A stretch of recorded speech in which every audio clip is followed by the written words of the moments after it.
Alex's eyes snapped open to a sky the color of rust and ash. He lay on hard, cracked earth that felt more like concrete than soil, the air thick with the scent of ozone and something metallic, like blood and burnt circuitry. Around him, groans and panicked shouts rose in a dissonant chorus. He pushed himself up, his hands scraping against the gritty surface, and took in the nightmare unfolding. Floor 0 of the Tower of Ascension stretched before him, a barren wasteland under that perpetual twilight sky. Jagged rock formations jutted from the ground like broken teeth, and in the distance, he could see the shimmering, translucent walls that marked the tutorial's boundaries. Thousands, maybe millions, of people were scattered across the landscape, all dressed in simple gray tunics and pants, standard issue for the drafted. Some were already running, others huddled in groups, their faces pale with terror. A notification flickered in the corner of Alex's vision, translucent blue text that hovered like a heads-up display. Welcome to the Tower of Ascension, Tutorial Floor 0. Objective: survive and gain 10 strength or agility points. Warning: mortality rate, 99.7%. Alex's breath hitched. He'd heard the stories, of course. When the tower appeared a month ago, it had drafted billions from Earth at random, promising ascension to those who could climb its infinite floors. But the first floor, this tutorial, was a meat grinder. Most died here, grinding basic stats against endless waves of monsters, never even seeing the second floor. A brutal QA test, he thought, his mind slipping into the familiar patterns of his old job. Before the tower, Alex had been a QA tester for a major game studio, spending hours hunting for bugs, glitches, and exploits. He'd been good at it, too good, some said, with a knack for seeing the seams in reality where code showed through. And here, in this artificial hellscape, those seams were screaming at him. As he stood, he noticed it, a subtle distortion in the air about 10 feet away. It looked like a graphical tear, a shimmering line of fractured pixels that hovered at chest height. Around it, the world seemed to stutter, the colors bleeding slightly. Alex squinted, and text appeared, floating in a corrupted font. Spawn point _error_404, entity not found. Retry. Y/N****. His heart hammered against his ribs. This wasn't part of the tutorial interface, this was raw system code, bleeding into reality. He'd seen similar errors in games, usually when a spawn point failed to load properly. But here, it was hanging in the air like a crack in the world. Is this real? He wondered, his thoughts racing. Or am I hallucinating from shock? A scream cut through his musings. Nearby, a group of climbers was fighting a creature, a hunched, canine-like beast with glowing red eyes and jagged bone spurs along its back. A tutorial mob, Alex guessed. One of the climbers, a young woman with wild hair, swung a crude wooden club, but the beast dodged and lunged, its claws tearing into her arm. She cried out, stumbling back as a health bar appeared above her head, dipping into the red. Alex's eyes darted back to the glitch. The error text pulsed faintly, as if waiting for input. Without thinking, he took a step toward it. His QA instincts kicked in, when you see a bug, you poke it. See what breaks. He reached out, his fingers trembling slightly, and touched the shimmering line. The world didn't explode. Instead, the error text flickered, and a new message appeared.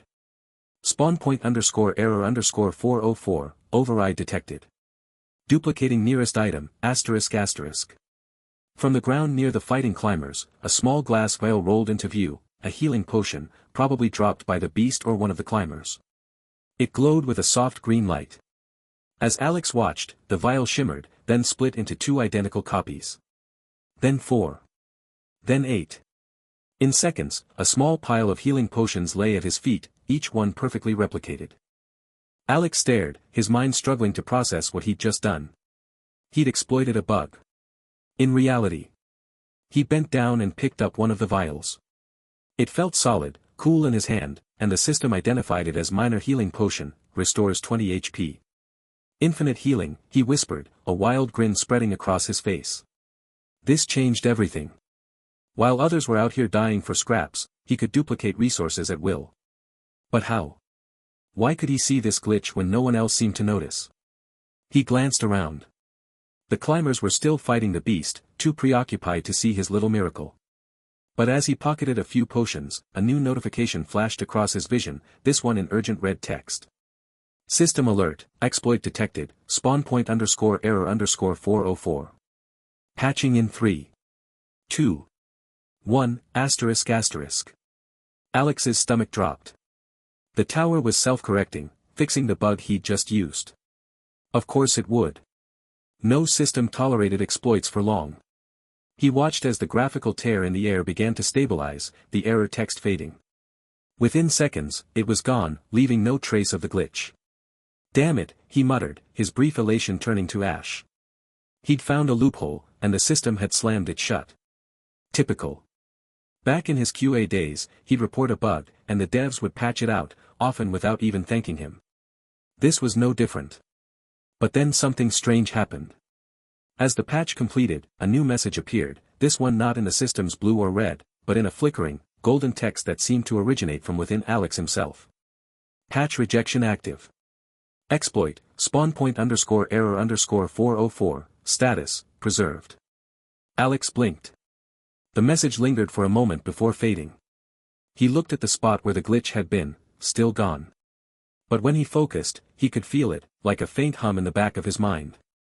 He reached out again, tentatively, and thought about duplicating something. Nothing happened at first.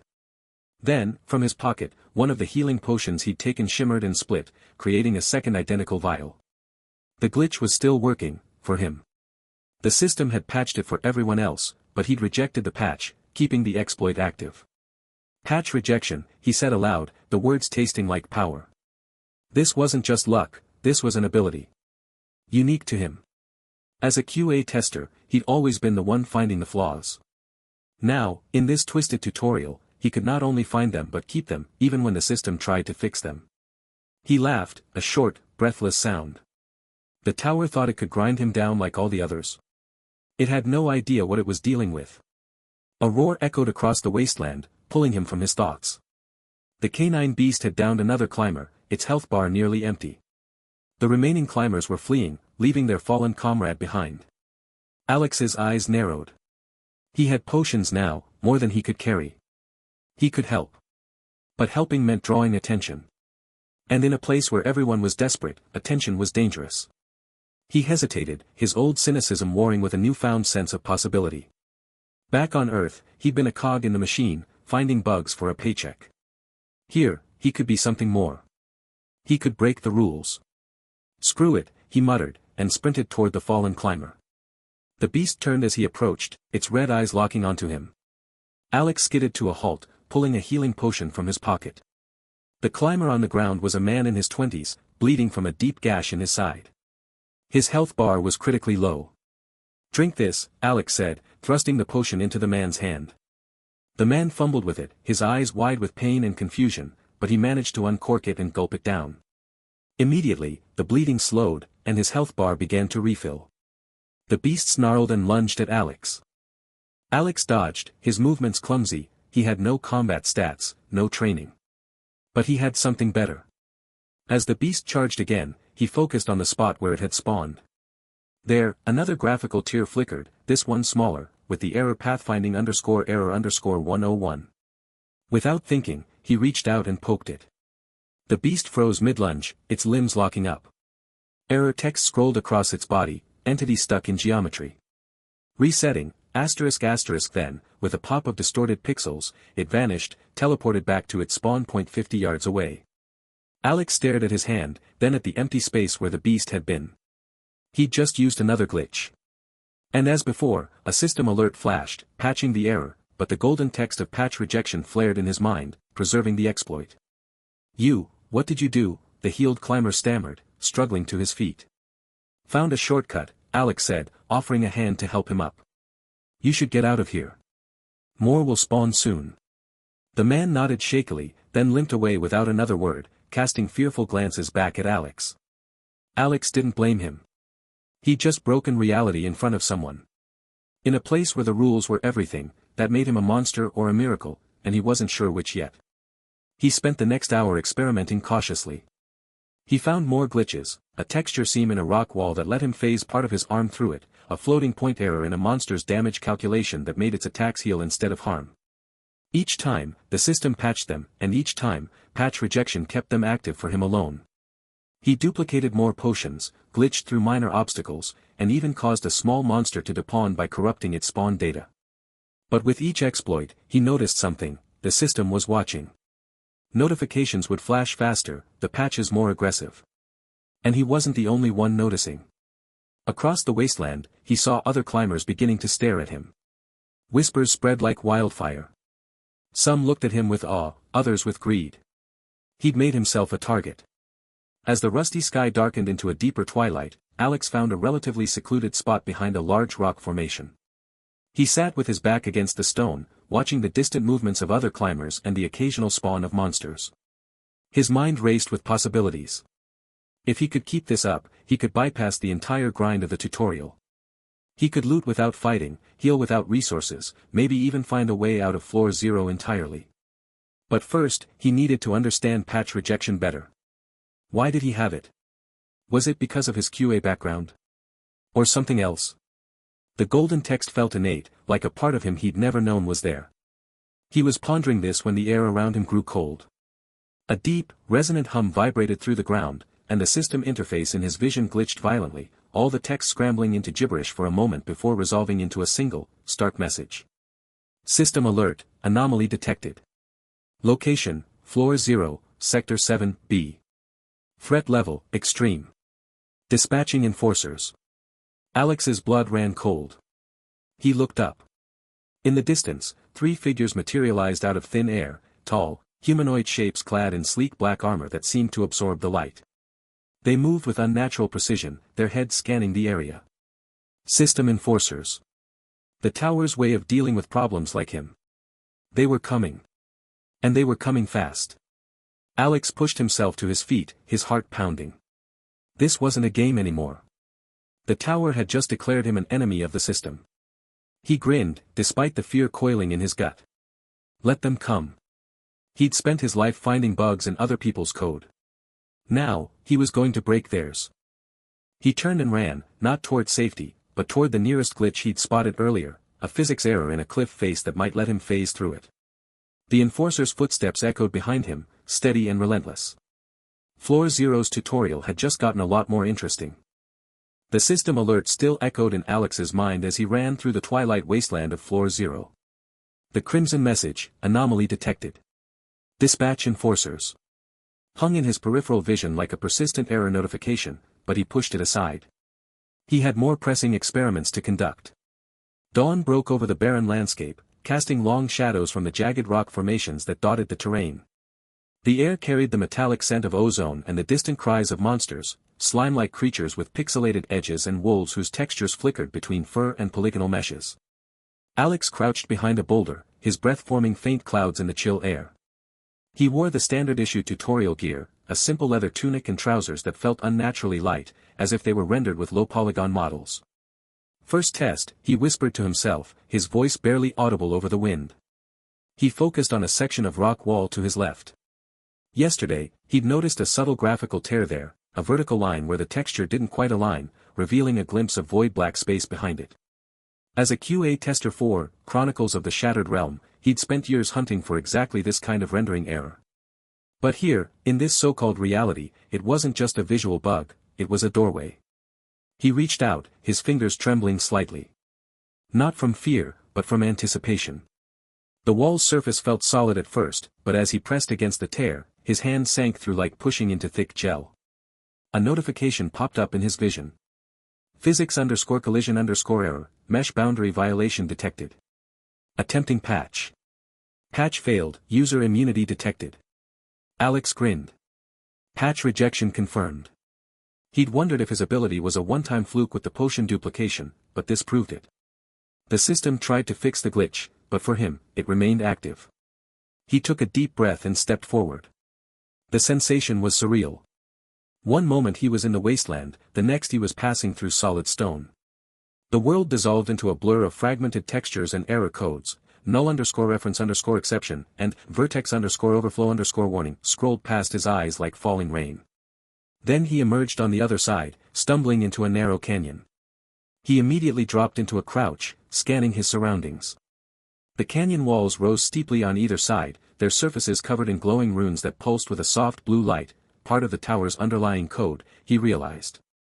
But more importantly, he bypassed what lay on the other side of that wall, a horde of tutorial monsters he'd spotted earlier, dozens of those pixelated wolves and several larger creatures that looked like mismatched asset models cobbled together.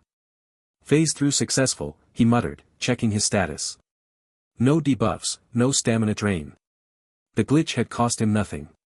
He allowed himself a moment of triumph, his heart pounding not from exertion but from the sheer thrill of breaking rules that weren't meant to be broken. A sound made him freeze, footsteps, approaching from further down the canyon. He pressed against the wall, his leather gear scraping against the rough stone. 3 climbers rounded a bend, their armor clanking. They were better equipped than most tutorial newbies, with iron chest plates and swords that gleamed with enchantment effects. At their head walked a man with sharp features and cold eyes, his guild emblem, a stylized tower with a sword through it, displayed prominently on his pauldron. Kale. Alex recognized him from the initial drafting. The man had gathered followers quickly, forming a guild called Ascendants and preaching efficiency through ruthless grinding. He was the type who played by the rules because the rules favored those with numbers and discipline. Did you see that? One of Kale's followers, a woman with a bow, pointed toward the wall Alex had phased through. I swear I saw someone walk right through the rock. Kale's eyes narrowed. Impossible. The tower's physics are absolute. But he approached the wall, running a gauntlet hand over its surface. His fingers traced the same graphical tier Alex had used. Unless, there's a bug. Alex held his breath. He was hidden in shadows, but if they investigated further. Forget it, Kale said after a moment. We have a cache to loot. The system spawned a corrupted data node near the eastern cliffs. It might contain rare gear. They moved on, their footsteps fading. Alex waited until he was sure they were gone before exhaling slowly. So others were noticing the glitches too, even if they couldn't exploit them. And Kale was hunting for loot, specifically corrupted data. That was interesting. Alex decided to follow at a distance. He moved silently, using the canyon's natural cover. His QA instincts kicked in, observing patterns, noting spawn points, watching for environmental triggers. After about 20 minutes, they reached a dead end where the canyon opened into a small clearing. In the center floated a shimmering, distorted cube, the corrupted data cache. It looked like a rendering error made physical, its edges warping and flickering between solid and transparent states. Kale's group approached cautiously. Careful, Kale warned. Corrupted nodes can have unpredictable effects. But the rewards. He reached out, but as his hand neared the cube, it glitched violently, throwing him back with a burst of static energy. Damn it! Kale snarled, getting to his feet. It's rejecting direct interaction. Alex watched from behind a rock formation. He could see the error messages floating around the cube, data_integrity_corrupted, item_duplication_possible, access_restricted. His mind raced. If this was corrupted data, maybe he could glitch it further. While Kale's group debated how to access the cache, Alex focused on the graphical anomalies surrounding it. There was a particular flicker near its base, a repeating texture error that created a brief window of transparency every few seconds. Timing it carefully, he waited for the flicker, then reached out mentally, not physically. He imagined pulling at the code, as he had with the spawn point error yesterday. Attempting data extraction. Corruption detected, legendary_sword_blueprint.fbx. Duplicate. Y/N. Alex mentally selected Y, the cube shuddered, and for a moment, 2 identical swords materialized in the air, gleaming blades with intricate runes along their lengths. One remained within the cube, the other floated free before dropping to the ground with a metallic clang. Kale's head snapped around. What was that? Alex didn't wait. He darted forward, snatched the duplicated sword from the ground, and turned to run. The weapon felt lighter than it should, its weight fluctuating as if its physics properties weren't fully loaded. But it was real, a legendary sword, duplicated through a data corruption glitch. Stop him! Kale roared. Alex sprinted back down the canyon, the sword clutched tightly. He could hear pursuit behind him, boots pounding against stone, shouts echoing off the walls. He needed to lose them, and fast. As he ran, he scanned the environment for another glitch, another exploit. Ahead, the canyon opened into a larger valley. And there, in the center, stood the tutorial boss, a massive creature the system called Guardian of the Gate. It was a hulking beast with stone-like skin and glowing red eyes, clearly designed as a skill check for climbers. Normally, it would take a coordinated party hours to whittle down its health. But Alex saw something else. Above the boss's head floated its health bar, and next to it, a tiny, almost invisible error, HP_value_overflow_possible, -_integer_threshold. An overflow error. In game development, when a value exceeded its maximum limit, it could wrap around to negative numbers. If he could trigger that. He changed direction, heading straight for the boss. Kale and his followers emerged from the canyon behind him, spreading out to cut off his escape. You! Kale shouted, his voice cold with anger. Drop the sword and tell us how you did that. How are you cheating the system? Alex skidded to a halt between Kale's group and the boss, which had noticed the commotion and was turning toward them with a ground-shaking roar. I'm not cheating, Alex said, raising the duplicated sword. I'm just using what's already there. Don't play games with me, Kale snapped. The tower doesn't allow glitches. Whatever trick you're using, it's an anomaly. And anomalies get purged. He gestured, and his followers drew their weapons. Now, the secret. Or we feed you to the Guardian. Alex's mind raced. He could try to phase through another wall, but he needed a graphical tear, and none were visible here. The boss was his only option. He focused on the overflow error, reaching out with his patch rejection ability. He didn't need to attack the boss, he needed to manipulate its code. Target, Guardian_of_the_gate. HP, 10.000/10.000. Error detected, integer_overflow_vulnerability. Exploit. Y/N. He selected Y. For a moment, nothing happened. Then the boss's health bar flickered. The numbers started climbing rapidly, 10,001, 10,002, 10,005, faster and faster until they blurred. 20,000, 50,000. 100,000, the system notifications flooded Alex's vision. Warning, HP value exceeding maximum capacity. Critical error, integer overflow. HP-65-535/10,000. The boss froze mid-roar. Its stone skin cracked, glowing lines of code erupting from the fractures. Then, with a sound like shattering glass, it dissolved into a shower of pixels and error messages. A massive, defeated notification filled the air, along with the usual loot drop, a few potions, some gold coins, and a small, metallic card that fluttered to the ground. Silence fell over the valley. Kale and his followers stared, their weapons lowering in shock. The boss, which should have been an insurmountable obstacle, was gone. One shot by what appeared to be nothing. Alex stepped forward and picked up the keycard. It was cool to the touch, with glowing text etched into its surface, admin access, floor core. Before he could examine it further, Kale recovered. Surround him, he barked. The ascendants moved quickly, forming a tight circle around Alex. There were 8 of them now, weapons drawn, expressions grim. Kale stepped forward, his eyes fixed on the keycard in Alex's hand. Whatever you just did, Kale said, his voice low and dangerous, it's not natural. The system will purge you for this. But before it does, you're going to tell us everything. How do you break the rules? How do you glitch the tower? Alex gripped the sword and keycard tightly, his mind working furiously. He was surrounded, outnumbered, and the enforcers from the system alert were probably still hunting him. But as he looked at Kale's furious face, at the circle of hostile climbers, and at the keycard that promised access to the floor core, he felt not fear, but a cold, determined excitement. The rules were meant to be broken. And he was just getting started. The keycard felt unnaturally cold in Alex's hand, its metallic surface shimmering with a faint blue light that pulsed like a slow heartbeat. Around him, Kale's guild members tightened their circle, weapons drawn, crude iron swords and chipped axes that gleamed under the perpetual twilight of Floor Zero's wasteland. Hand it over, cheat, Kale snarled, his voice dripping with venom. The guild leader stood a head taller than the others, his armor scarred from countless tutorial battles. That keycard belongs to those who earn their way, not to glitch-abusing anomalies. Alex's mind raced, his eyes scanning the environment.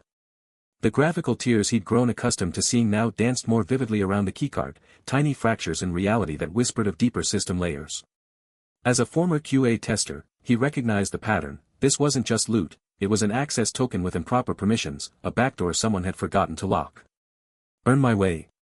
Alex replied, his voice steady despite the adrenaline coursing through him. You mean grind against these tutorial monsters for weeks until the tower decides you're worthy of moving on? I've seen the death rates. Most of you won't survive another day. One of Kale's men lunged, his sword aimed at Alex's chest. Time seemed to slow as Alex focused on a graphical tear near the attacker's feet, a shimmering line of corrupted code that read collision mesh _error 207. With practiced instinct, Alex sidestepped, not away from the blade, but directly toward the tear. His body phased through the ground as if it were mist, the sword passing harmlessly through where he'd been standing. To the guild members, it appeared as though he'd sunk into the earth. In reality, Alex had exploited the pathfinding bug he discovered earlier, dropping through a glitched section of floor geometry into what the system registered as unloaded space. Darkness swallowed him, followed by a dizzying sensation of falling through layers of reality. Error messages flashed in his vision. Loading. Server room _alpha. Access granted, admin keycard _detected. Warning, unauthorized entry _logged. The descent lasted only seconds before Alex's feet touched solid ground. He stumbled, catching himself against a cold metal wall. The air here smelled of ozone and dust, a stark contrast to the sulfur-tinged wasteland above. He stood in a corridor that stretched into darkness in both directions, illuminated only by faint emergency lighting strips along the ceiling. The walls were smooth metal panels etched with glowing circuit patterns that pulsed with soft blue light. This was no part of the tutorial zone, this was back-end infrastructure, the tower's hidden machinery. Server room, Alex whispered to himself, recognizing the architecture from his QA days. Every game had them, hidden spaces where developers stored logs, test assets, and sometimes, secrets. The keycard in his hand now glowed brighter, projecting a holographic arrow that pointed down the left corridor. Alex followed it, his footsteps echoing in the sterile silence. As he walked, he noticed more graphical anomalies here than in the tutorial proper. Entire sections of wall flickered with missing textures, revealing glimpses of raw code beneath, endless streams of binary and hexadecimal that flowed like digital rivers. After 50 paces, the corridor ended at a sealed door marked Log Archive, Restricted Access. The keycard's light intensified as Alex approached. He pressed it against a reader panel, which chimed softly before the door hissed open. Inside lay a chamber that took Alex's breath away. Row upon row of server racks stretched into the distance, each humming with quiet energy. Floating holographic displays filled the air, showing scrolling data streams and system diagnostics. At the room's center stood a massive terminal, its screen displaying a rotating model of the Tower of Ascension, countless floors stacked toward infinity. Alex approached the terminal, his fingers hovering over the interface. The system recognized the keycard immediately, granting him limited admin privileges. He navigated through menus, his QA instincts guiding him toward the most valuable data, system logs. He opened the most recent entries, his eyes widening as he read. Log entry #4/7/29/881/203, soul harvest _cycle _initiated. Subjects, 8,742,956,311 climbers. Energy yield _projected, 4.2 times 10 to the power of 18 soul units. Purpose, sustenance _for entity designation, fallen God. Harvest completion ETA, 97,283 cycles. Soul harvesting, Alex breathed, the words tasting like ash in his mouth. He scrolled further, finding older logs that painted a horrifying picture. The tower wasn't a challenge to ascend, it was a farm. The tutorial loop, the endless grinding, the high mortality rate, all designed to maximize emotional intensity before death, which according to the logs, produced higher quality soul energy. A new window popped up on the terminal, this one marked with urgent red borders.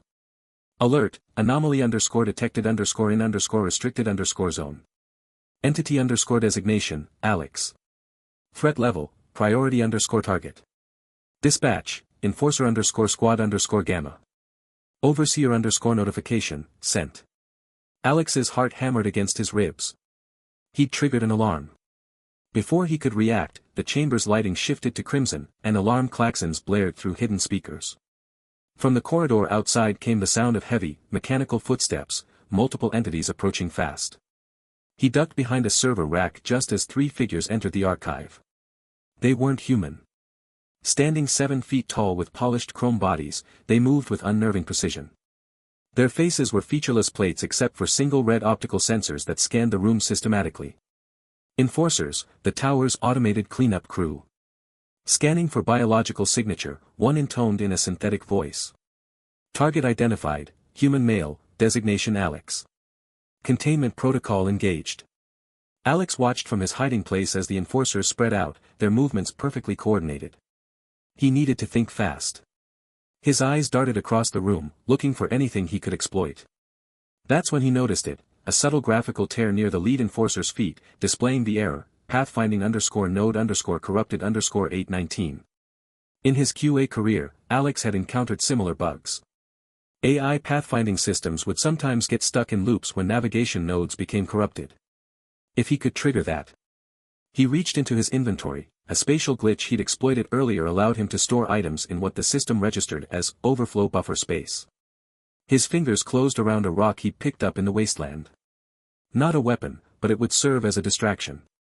With careful aim, Alex threw the rock toward the opposite side of the chamber. It clattered against metal, drawing all three enforcers' attention. As they turned toward the sound, Alex focused on the graphical tear, mentally poking it as he had with previous glitches. The effect was immediate. The lead enforcer froze mid-stride, its optical sensor flickering. Then it began walking in a perfect 3-meter circle, around and around, its movements becoming a seamless loop. The other two enforcers approached their companion, their programming likely trying to diagnose the malfunction. Unit Gamma 7 experiencing pathfinding failure, 1 reported. Attempting reset. As the two functional enforcers focused on their stuck companion, Alex saw his chance. He slipped from behind the server rack and moved toward the terminal again. There had to be more information here, something about why he could do what he could do. He accessed deeper logs, bypassing security with a clever trick he remembered from his testing days. Entering null values into permission field sometimes caused the system to default to admin access. The terminal accepted his input, and new data streams flooded the screen. Subject_analysis, entity_designation Alex. Anomaly_type, patch_rejection. Occurrence_rate, 0.00000001% of subjects. Historical_records, 3 previous instances. All_subjects_deceased, true. Except, current_subject. Alex's blood ran cold. Others had been like him. And they'd all been killed. He scrolled further, his hands trembling slightly. Anomaly_origin_analysis, inconclusive. Hypothesis_1, system_error. Hypothesis_2, external_interference. Hypothesis_3, innate_trait. Additional_data, scanning. The terminal began running a deep scan on Alex's presence, beams of light passing over him from hidden sensors in the ceiling. Data poured across the screen too fast to read, until one line appeared in brilliant gold text, different from all the others. Divine_spark_ detected. Immunity_T_system_patches_confirmed. Origin, primordial. Status, latent. Divine spark. Alex whispered, the words feeling alien even as he spoke them. What did that mean? Was this why he could reject patches? Was it something he was born with? Before he could process this revelation, the terminal screen changed again. A new window opened, showing a face composed of shifting geometric patterns, triangles, circles, and squares that constantly rearranged themselves into something almost, but not quite, human. Anomaly, the face spoke, its voice a chorus of synthesized tones. I am the Overseer. You have violated core protocols. Your existence threatens the harvest. Alex took a step back, his mind racing. This was the admin AI mentioned in the logs, the entity managing this soul farm. The harvest ends today, Alex said, surprising himself with his own boldness. I know what this place is. I know what you're doing to people. Irrelevant, the Overseer responded. The system functions as designed. Your anomalous nature requires neutralization.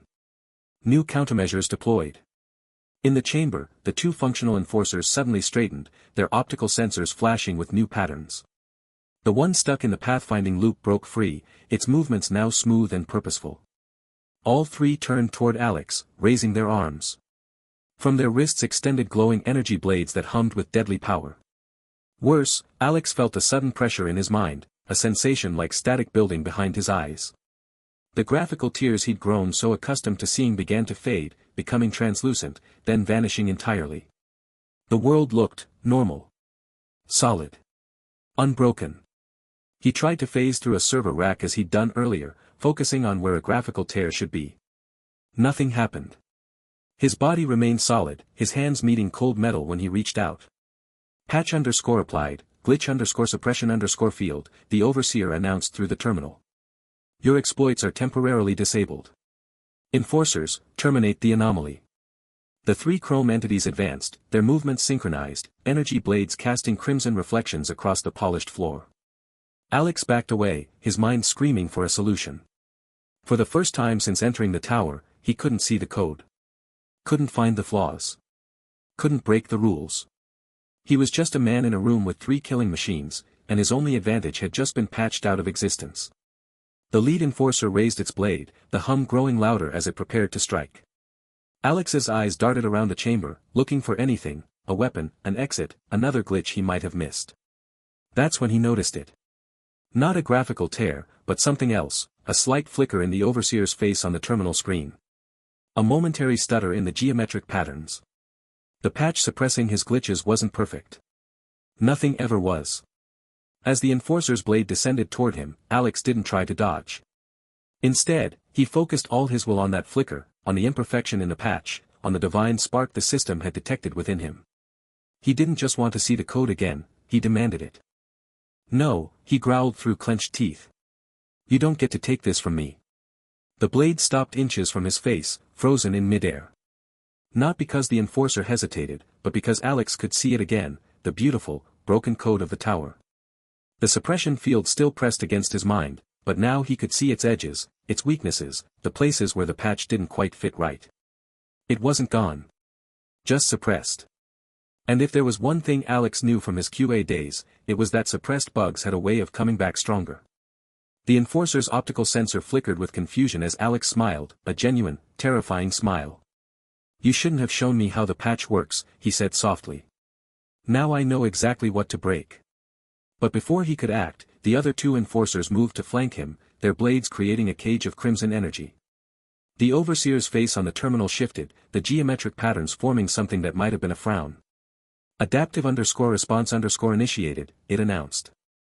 Deploying_enhanced_suppression.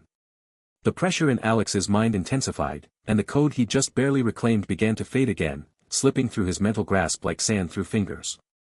The enforcer's blades hummed louder, moving inward, closing the trap. Alex was still smiling as the world went dark around the edges, the suppression field overwhelming his newfound resistance. The last thing he saw before unconsciousness took him was the 3 enforcers standing over him, their featureless faces reflecting his own helpless expression. The patch held. For now. The suppression field hit Alex like a physical weight, pressing down on his consciousness with the cold, unyielding logic of the tower's programming. For a moment, the world lost its glitched edges, the graphical tears in reality smoothed over, the floating error messages vanished, and the familiar hum of exploitable code fell silent. He stumbled, his vision swimming as the overseer's patch took hold. Around him, the enforcers, sleek, chrome-plated constructs with glowing red optics, advanced with mechanical precision, their movements no longer looping in the pathfinding bug he'd exploited moments before. He tried to phase through the nearest wall, a maneuver that had become second nature. Nothing happened. His hand passed through empty air where a physics glitch should have allowed him to slip between reality's seams. Panic, sharp and acidic, rose in his throat. This was different from before. The system wasn't just patching a bug, it was actively suppressing his ability to perceive and interact with the underlying code. He was blind in a world he'd learned to see. Target immobilized, one of the enforcers intoned in a flat, synthetic voice. Preparing for extraction. Alex backed against the server room's cold metal wall, his mind racing. The divine spark message flashed in his memory, immunity to system patches. Was it a lie? Or was this suppression temporary, a buffer against his innate resistance? He had no time to ponder. 2 enforcers seized his arms, their grip like hydraulic vices. He struggled, but without glitches, he was just another climber with baseline stats, weak, vulnerable. A 3rd enforcer pressed a device to his neck. A jolt of energy surged through him, and darkness swallowed his thoughts. He awoke to pain.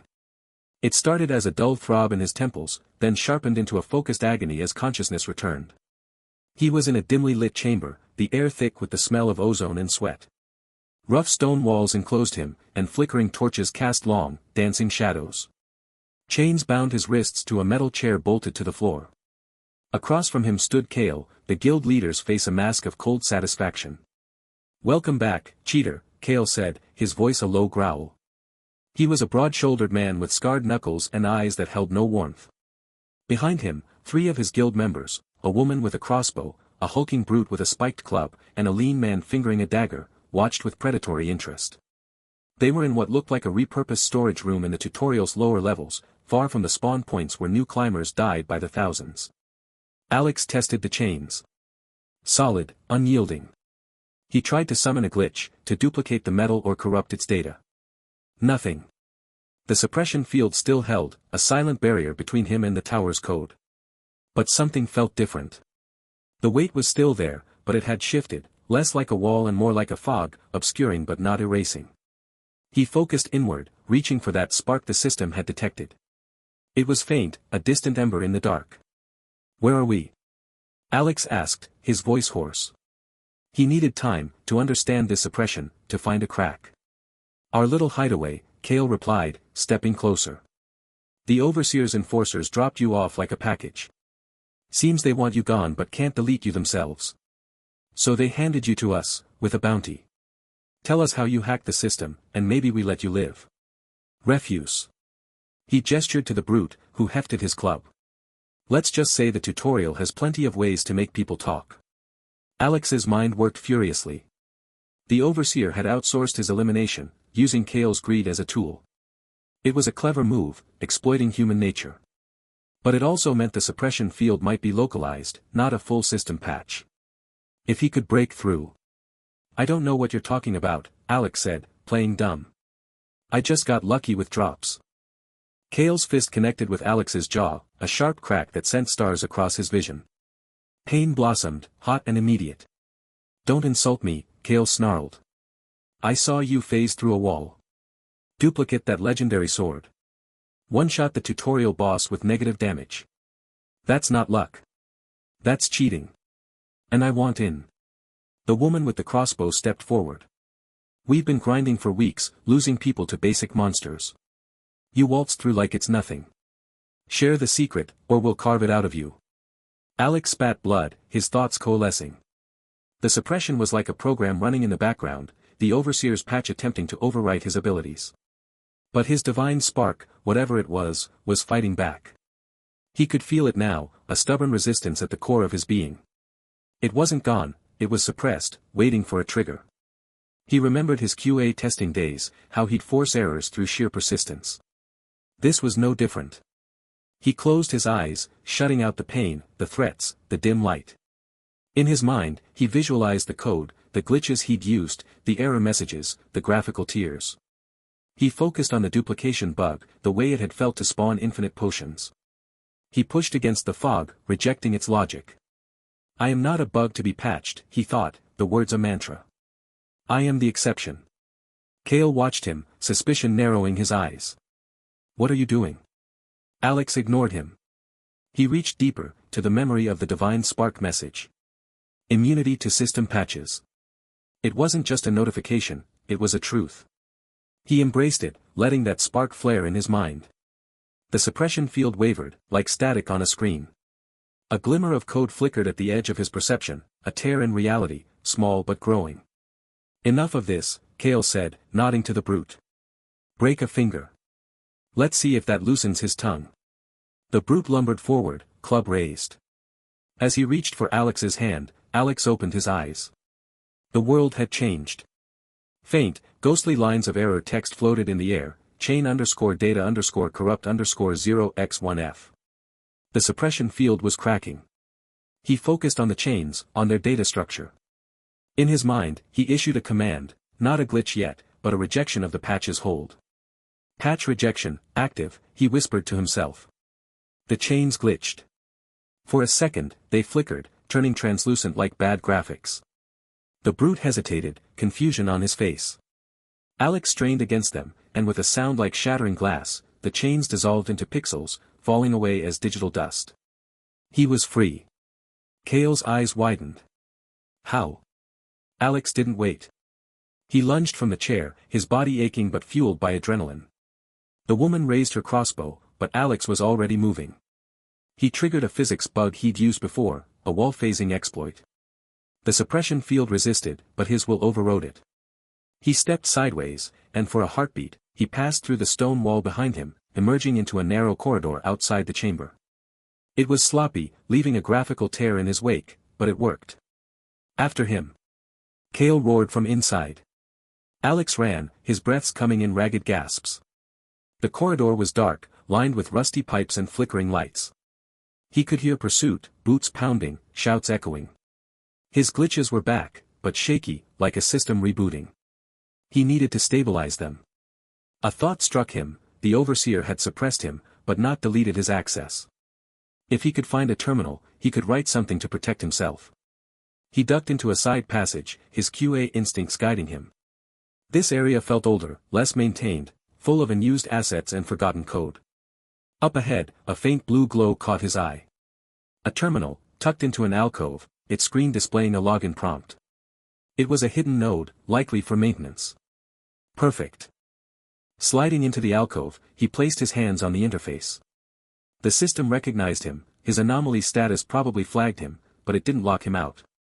He accessed the code base, his fingers flying over the holographic keys.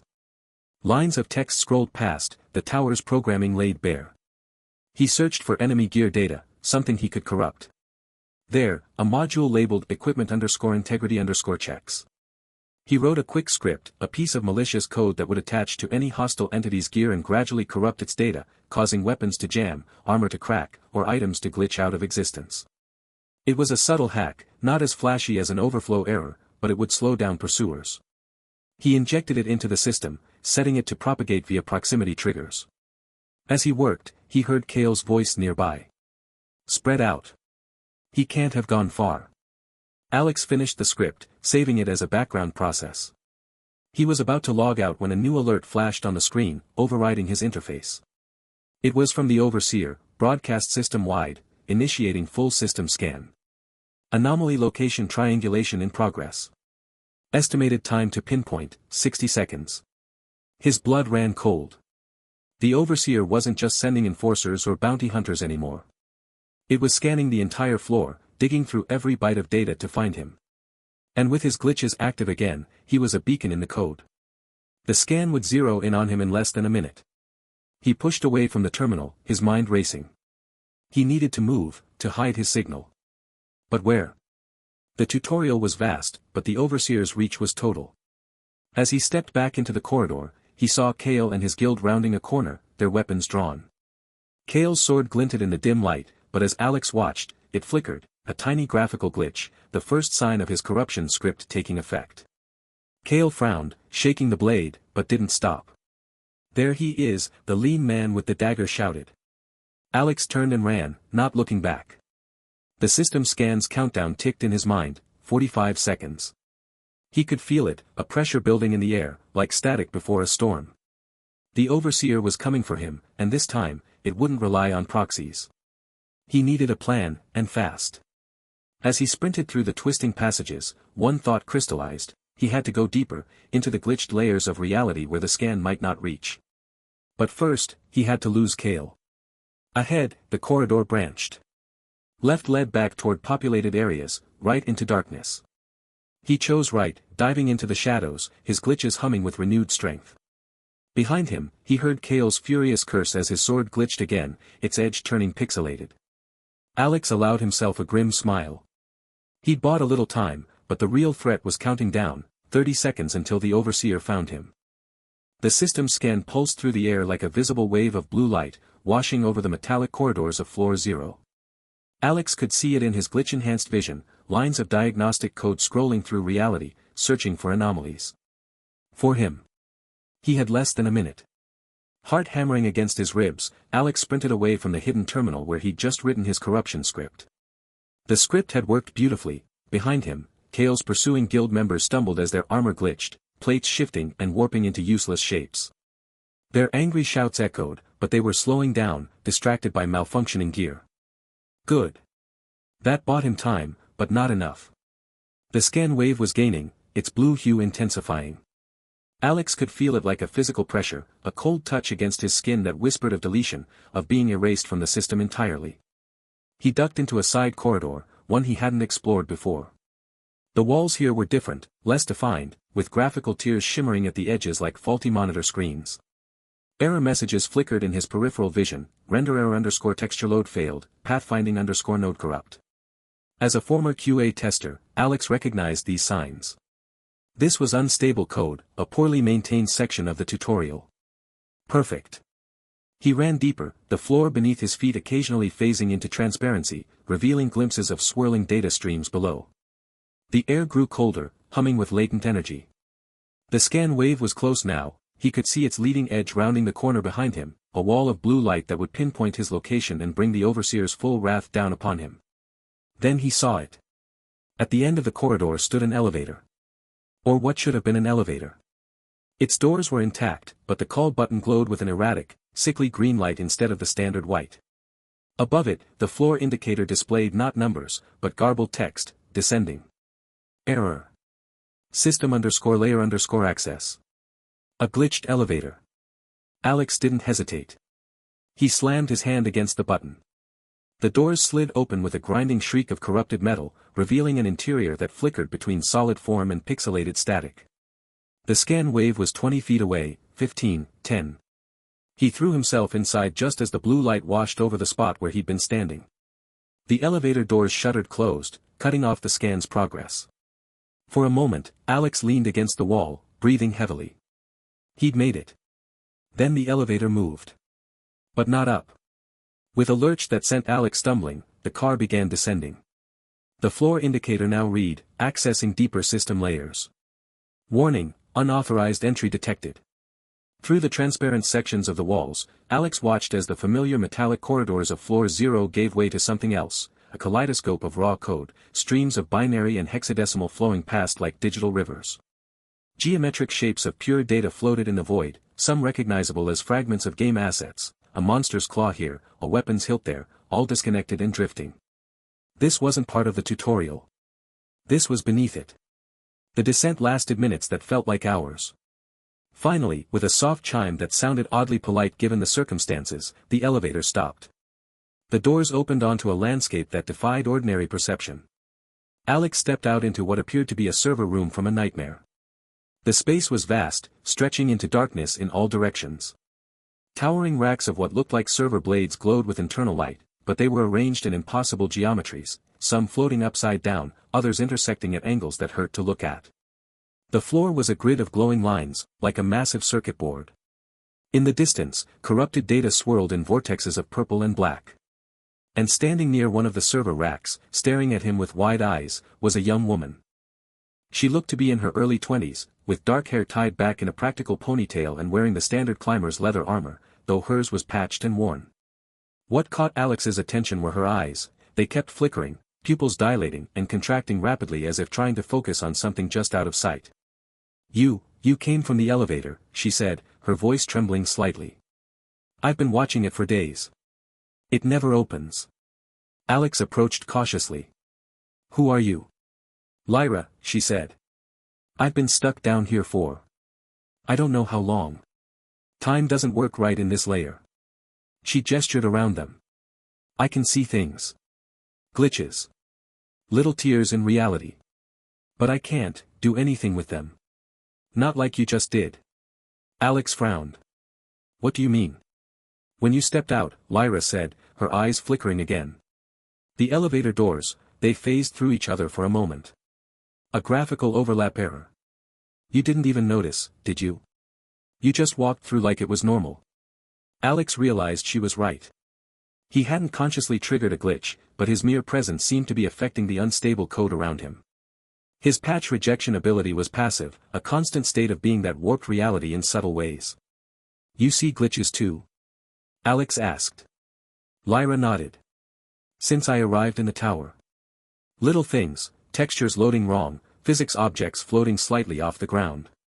I thought I was going crazy until I met others who mentioned similar things. But they're all dead now." Her expression darkened. "The tower doesn't like people who notice its flaws." Before Alex could respond, a sound echoed through the server room, a low, mournful wail that seemed to come from everywhere at once. Lyra tensed. "They're coming," she whispered. From between the server racks, figures emerged. Or rather, they phased into existence, their forms flickering like bad holograms. They were humanoid, but transparent, composed of swirling data fragments that never quite resolved into solid shapes. Their faces were blurred, featureless except for occasional flashes of what might have been expressions: fear, anger, despair. Corrupted entities. Data ghosts. One drifted closer, its form resolving slightly more than the others. Alex could make out the remnants of Climber's gear, a broken sword hilt, a tattered cloak, all rendered in glitching pixels. The entity reached out a hand that dissolved into static before reforming. Lyra stepped back. "They're former climbers," she said quietly. "People who died in the tutorial but didn't fully delete. Their data got corrupted, stuck in these deeper layers. They're harmless mostly, just echoes. But sometimes." The entity before them opened its mouth. No sound came out at first, just digital distortion. Then words formed, synthesized from fragments of voice data: system, harvest, souls, power. Alex's breath caught. He stepped forward, ignoring Lyra's warning hand on his arm. "What did you say?" The entity repeated the broken phrases: tower built, fallen god, farm souls, power. "Can you understand it?" Lyra asked, amazed. "Not exactly," Alex said. "But I think I can interface with it." He focused, reaching out with his glitch perception. To his enhanced vision, the entity wasn't just a ghost, it was a cluster of data packets, some intact, most corrupted. And among them, he could see access points, places where the code was vulnerable. He extended a hand, not physically, but with his awareness. In his mind's eye, he visualized a connection, a data link between himself and the entity. Error messages appeared in his vision: connection attempt _data ghost. Establishing link. Warning: corrupt data may cause feedback. He accepted the risk. The moment the connection established, images flooded Alex's mind, not coherent memories, but fragments, sensations. A climber fighting, dying, their essence being pulled away not into nothingness, but into the tower's systems. The sensation of being drained, processed, converted into raw energy. And behind it all, a presence, vast, ancient, hungry. A fallen god, building a prison not to contain others, but to feed itself. More specific data packets resolved. Alex saw schematics of the tower's architecture, not as physical floors, but as data structures. The tutorial, Floor 0, wasn't the beginning. It was the harvesting machine, designed to grind billions of souls into usable power. The higher floors weren't rewards for climbing, they were refining processes, each level extracting more efficient energy from the captured essences. And the climbers who ascended weren't escaping, they were being processed into higher-grade fuel. The connection broke as the entity shuddered, its form destabilizing further. The last coherent thought it transmitted was a single, desperate warning: Overseer protects the system, eliminates anomalies, you are, target. Then the entity dissolved into a shower of pixels that faded into the digital ether. Alex staggered back, the influx of information leaving him dizzy. Lyra caught his arm, steadying him. "What did you see?" she asked, her voice filled with equal parts fear and fascination. "The truth," Alex breathed. "The tower isn't a challenge. It's a farm. We're the livestock." He explained what he'd gleaned from the data ghost, the fallen god, the soul harvesting, the true purpose of the endless tutorial. As he spoke, Lyra's face paled, but her eyes hardened with determination. "Then we have to get out," she said. "We have to tell people." "Tell who?" Alex asked bitterly. "The billions still grinding on floor 0, hoping to climb to freedom that doesn't exist. They wouldn't believe us. And even if they did." He gestured around them. "We're trapped in the system's guts. The Overseer knows I'm here. That scan would have detected my entry into this layer." As if on cue, the entire server room shuddered. Warning klaxons blared, not the standard tower alerts, but deeper, more fundamental system alarms. Red light flooded the space, painting everything in emergency hues. From the largest data vortex in the distance, something began to emerge. It was massive, easily 3 times the size of the tutorial bosses Alex had encountered. Its form was a nightmarish fusion of enforcer robotics and pure code, a skeletal frame of black metal, but with limbs that phased in and out of reality, trailing streams of binary. Where its head should have been, a single glowing eye pulsed with anti-glitch fields, Alex could see the distortion waves emanating from it, nullifying the minor glitches in the air around it. Across its chest, glowing text identified it, Patched Enforcer Unit Alpha, designation, glitch null. It's designed to counter you, Lyra whispered, horror in her voice. The boss's single eye fixed on Alex. A synthesized voice boomed through the chamber, devoid of emotion, anomaly detected in restricted system layer. Deploying countermeasures. Objective, terminate and purge data. It took a step forward, and the very code of the floor beneath it stabilized where it walked, glitches smoothing out into perfect, unbreakable reality. Its anti-glitch field was active, creating a bubble of patched space around it. Alex's mind raced.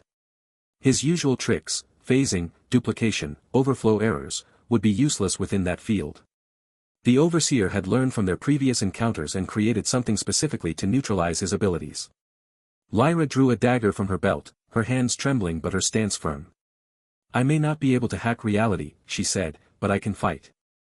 Alex looked at her, then at the approaching boss. The Patched Enforcer raised an arm, and the air crackled with containment energy. They were trapped in a server room with a creature designed to kill everything Alex was. And it was getting closer. The Patched Enforcer materialized in the center of the corrupted server room with a sound like tearing fabric. It stood 8 feet tall, its armored plating a seamless obsidian black that seemed to drink the flickering blue light from the data terminals lining the walls. Where previous enforcers had visible joints and glowing optics, this one was smooth, featureless except for a single crimson sigil pulsing on its chest, the Overseer's mark. Alex felt the air thicken around it, a palpable pressure that made his glitch-enhanced senses scream in warning. Anti-glitch field active, Lyra whispered, her voice tight. She stood beside him, her knuckles white around the hilt of a scavenged short sword. I can see it, like a shimmering cage around the thing. My minor glitches are fading. Alex tried to summon the familiar error text that usually danced at the edges of his vision. Nothing. The graphical tears in reality that had been his constant companions since entering the tower were gone, smoothed over as if by an invisible hand. He reached for the physics bug he'd used to phase through walls earlier, a simple manipulation of collision parameters, but his mental command bounced back, rejected. The Enforcer took a step forward, its footfall silent on the metal grating. No whir of servos, no hydraulic hiss. Just perfect, unnerving silence. It's adapting in real time, Alex muttered, his QA instincts kicking in. The Overseer must have programmed it to patch any exploit on detection. But every system has a bottleneck. Lyra glanced at him, her eyes wide. What do we do? I can't fight that thing head-on. You won't have to. Distract it. Buy me 30 seconds. With what? My sword might as well be a toothpick. Use the environment. Alex's gaze swept the room. The server racks hummed with corrupted data streams, their screens flashing fragmented error logs. The data ghosts they'd encountered earlier, pale, translucent figures of former climbers, drifted near the ceiling, their forms flickering with residual code. It's designed to counter glitches, not conventional attacks. Throw something. Make noise. Just keep its attention. Lyra took a shaky breath, then nodded. She darted to the side, grabbing a loose metal panel from a broken terminal. With a grunt, she hurled it at the Enforcer. It clanged harmlessly off its chest, but the machine's head turned, tracking her movement. Good, it prioritized perceived threats. Alex dropped to one knee, pressing his palm against the floor. Even through the anti-glitch field, he could feel the underlying code of the tower, a river of binary and higher-dimensional data flowing beneath the physical layer. But it was muffled, like hearing through thick glass. He focused, pushing against the field suppression. Sweat beaded on his forehead. As a QA tester, he'd spent years stress testing systems, looking for the weak points others missed. This was no different. The Enforcer was a perfect patch, but patches required processing power. Lyra was moving, her footsteps echoing as she weaved between server racks. The Enforcer followed, its movements fluid and precise. It raised an arm, and a beam of condensed null energy lanced out, vaporizing a rack where she'd been a second before. Molten metal dripped, hissing against the floor. Faster, Alex. Lyra shouted, ducking behind another terminal. Alex closed his eyes, blocking out the chaos. In his mind's eye, he visualized the Enforcer's code structure. The Overseer would have built it with layered defenses, anti-glitch protocols, adaptive targeting, self-repair routines. But to coordinate all that, it needed a central processing unit, a brain. And every brain had a limit to how much data it could handle at once. He reached out with his patch rejection ability, not to exploit a glitch, but to probe. The field resisted, but his innate immunity, that divine spark the cryptic message had mentioned, let him push through. He felt the Enforcer's targeting system, a complex web of sensors analyzing Lyra's movements, predicting her path, optimizing attack angles. It was efficient, elegant even. Too elegant. Alex grinned. In QA, he'd seen this before, systems so optimized they became brittle. He focused his will, not on breaking the code, but on flooding it. He pulled from the corrupted data streams around him, the fragmented error logs, the ghostly remnants of the data ghosts. He gathered junk data, meaningless strings of code, broken loops, recursive functions that led nowhere, and shoved it into the Enforcer's targeting system. At first, nothing happened. The Enforcer fired another beam, clipping Lyra's shoulder. She cried out, stumbling, but kept moving. Then, a flicker. The crimson sigil on the Enforcer's chest stuttered. Its head jerked, as if confused. Alex poured more junk data in, a torrent of digital noise. The targeting system, designed for efficiency, tried to process it all. It prioritized, categorized, attempted to discard the irrelevant, but Alex kept feeding it, overwhelming its buffers. Lyra, now. Hit it with everything. Alex yelled, his voice strained. Lyra didn't hesitate. She grabbed a heavy data cable, swinging it like a whip. It wrapped around the Enforcer's leg. At the same time, Alex pushed a final surge of junk data, a recursive loop that forced the targeting system to analyze its own analysis. The Enforcer froze. Its smooth surface cracked, fine lines spreading from the sigil. A low hum built into a screech of overheating processors. The anti-glitch field wavered, flickering like a dying light. Alex felt his glitches return in a rush, error text flooded his vision, graphical tears ripped through the air around the machine. Critical system overload, a robotic voice grated from the Enforcer. Targeting failure. Initiating shutdown. It collapsed, hitting the floor with a deafening crash. The obsidian armor shattered into fragments that dissolved into pixels before vanishing. All that remained was a small, crystalline core, pulsing with a soft blue light. Lyra limped over, clutching her injured shoulder. You did it. How? It was too smart for its own good, Alex said, standing up. His body ached from the effort, but triumph surged through him. I gave it more data than it could handle. Basic denial of service attack, but applied to reality. He picked up the core. It was warm to the touch, and as his fingers closed around it, his vision exploded. Suddenly, he wasn't just seeing glitches, he was seeing the tower's full code base. Layers upon layers of reality unfolded before him, the physical floor they stood on, the data streams beneath it, the soul-harvesting mechanisms deeper still, all woven together in a complex tapestry of programming. Error messages weren't just text, they were living structures, pulsing with potential. He could see the algorithms governing monster spawns, the loops that kept the tutorial perpetual, even the faint echoes of the fallen god's consciousness woven into the foundation.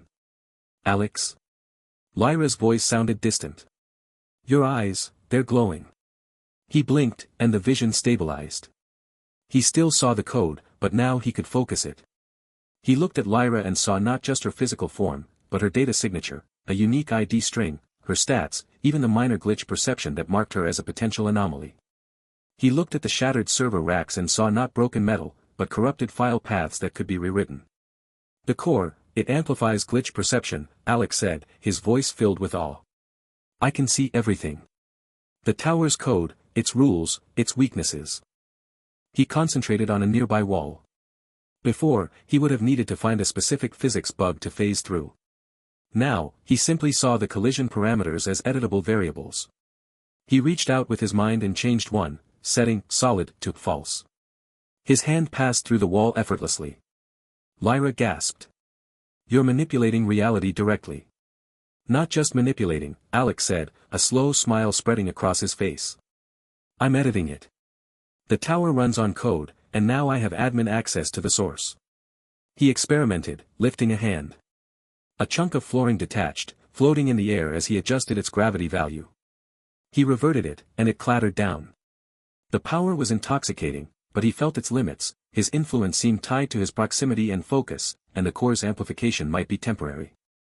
"We need to move," Lyra said, her practical tone cutting through his reverie. "The Overseer will send more." Alex nodded, tucking the core into a pouch on his belt. Its glow dimmed, but the enhanced vision remained, a permanent upgrade to his perception. "Let's head deeper. If I can see the code, maybe I can find a way to the floor core faster." They moved toward the far end of the server room, where a heavy blast door stood partially open. As they approached, Alex's new vision highlighted security protocols, motion sensors, energy barriers, all rendered as glowing lines of code. He disabled them with a thought, the barriers flickering out. Beyond the door was a wider corridor, lined with dormant enforcer units in storage racks. The air was colder here, smelling of ozone and stale data. Alex led the way, his eyes constantly scanning, analyzing. He saw maintenance schedules, patrol routes, even the login credentials for a nearby terminal floating in the air like ghostly text. They were halfway down the corridor when klaxons blared. Red light strobed along the ceiling. "Intruders detected in Sector Gamma," a synthesized voice announced. "Lockdown initiated." Blast doors slammed shut at both ends of the corridor, sealing them in. From the storage racks, the dormant enforcers activated, their optics lighting up red. But these weren't the patched versions, they were standard models, their code simple and predictable. Alex raised a hand, ready to edit their aggression parameters, when a new voice echoed through the corridor. Well. Look what we've caught." Kale stepped from behind a rack, flanked by a dozen of his guild members. They were armed with a mix of conventional weapons and devices that glowed with stolen admin energy, crude tools that mimicked system commands. Kale himself held a rod crackling with orange light, which Alex's vision identified as a localized physics lock. "Kale," Alex said, keeping his voice steady. "You're persistent." "You have something I want," Kale sneered. "You're hacking secrets. And now, it seems, a shiny new toy." He pointed at the pouch where Alex had stored the core. "Hand it over, and I might let you live as a slave. Resist, and we'll rip it from your corpse." Lyra shifted beside Alex, her sword ready. "We can take them." Alex assessed the situation with his enhanced vision. Kale's admin tools were active, projecting a field that interfered with direct code manipulation, a crude version of the anti-glitch field, but effective. The enforcers were moving into formation, blocking escape routes. The lockdown had sealed the area, and Alex sensed deeper system protocols reinforcing the barriers. He had reality editing powers, but Kale had numbers, preparation, and stolen authority. And the Overseer was undoubtedly watching, learning from this encounter. "Last chance, Glitcher," Kale said, raising his rod. The orange light intensified, and Alex felt his connection to the code waver, suppressed by the lock. "Surrender, or we'll see how your tricks work when reality itself is turned against you." Alex met Lyra's eyes, a plan forming in his mind. He might not be able to edit code directly under this field, but he could still see it. And seeing meant knowing where the weak points were. "Fine," Alex said, raising his hands slowly. "You win. Let's talk." But inwardly, he was already scanning Kale's tools, the lockdown protocols, the enforcer code, looking for the one loophole that could turn this trap into an opportunity. The corridor hummed with the oppressive energy of Kale's stolen admin tools, pulsing blue barriers sealing every exit, while the activated enforcers, their metallic frames gleaming under the harsh artificial light, advanced with mechanical precision. Alex could feel the suppression field pressing against his newfound perception, like static interference on a screen. Beside him, Lyra's breath came in shallow gasps, her knuckles white around the hilt of her glitched sword. "Surrender, anomaly," Kale's voice boomed from behind a shimmering energy shield, his guild members flanking him with weapons drawn. The guildmaster's face was a mask of smug triumph, his eyes glinting with the certainty of victory. "Your tricks won't work here.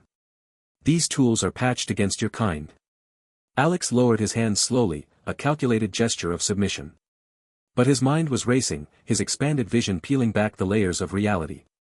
Where others saw solid barriers and impenetrable tech, he saw lines of code, flawed, imperfect strings of logic.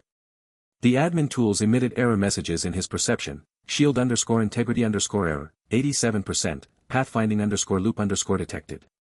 A faint smile touched his lips. They hadn't patched everything. "You're right, Kale," Alex said, his voice calm, almost conversational. "These tools are impressive. But you forgot one thing, every system has bugs. He focused, not on brute force, but on the glitches he could now see with crystal clarity. His patch rejection ability flared, a warm pulse in his chest that resonated with the tower's underlying code. With a thought, he reached out to the nearest barrier, its code shimmering in his mind's eye.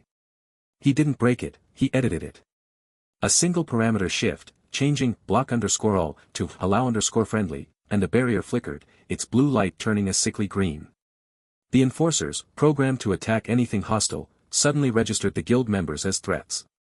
Their targeting systems glitched, barrels swiveling away from Alex and Lyra to aim at Kale's forces. Chaos erupted as energy bolts tore through the ranks of the guild. Shouts of confusion and pain filled the corridor. "What have you done?"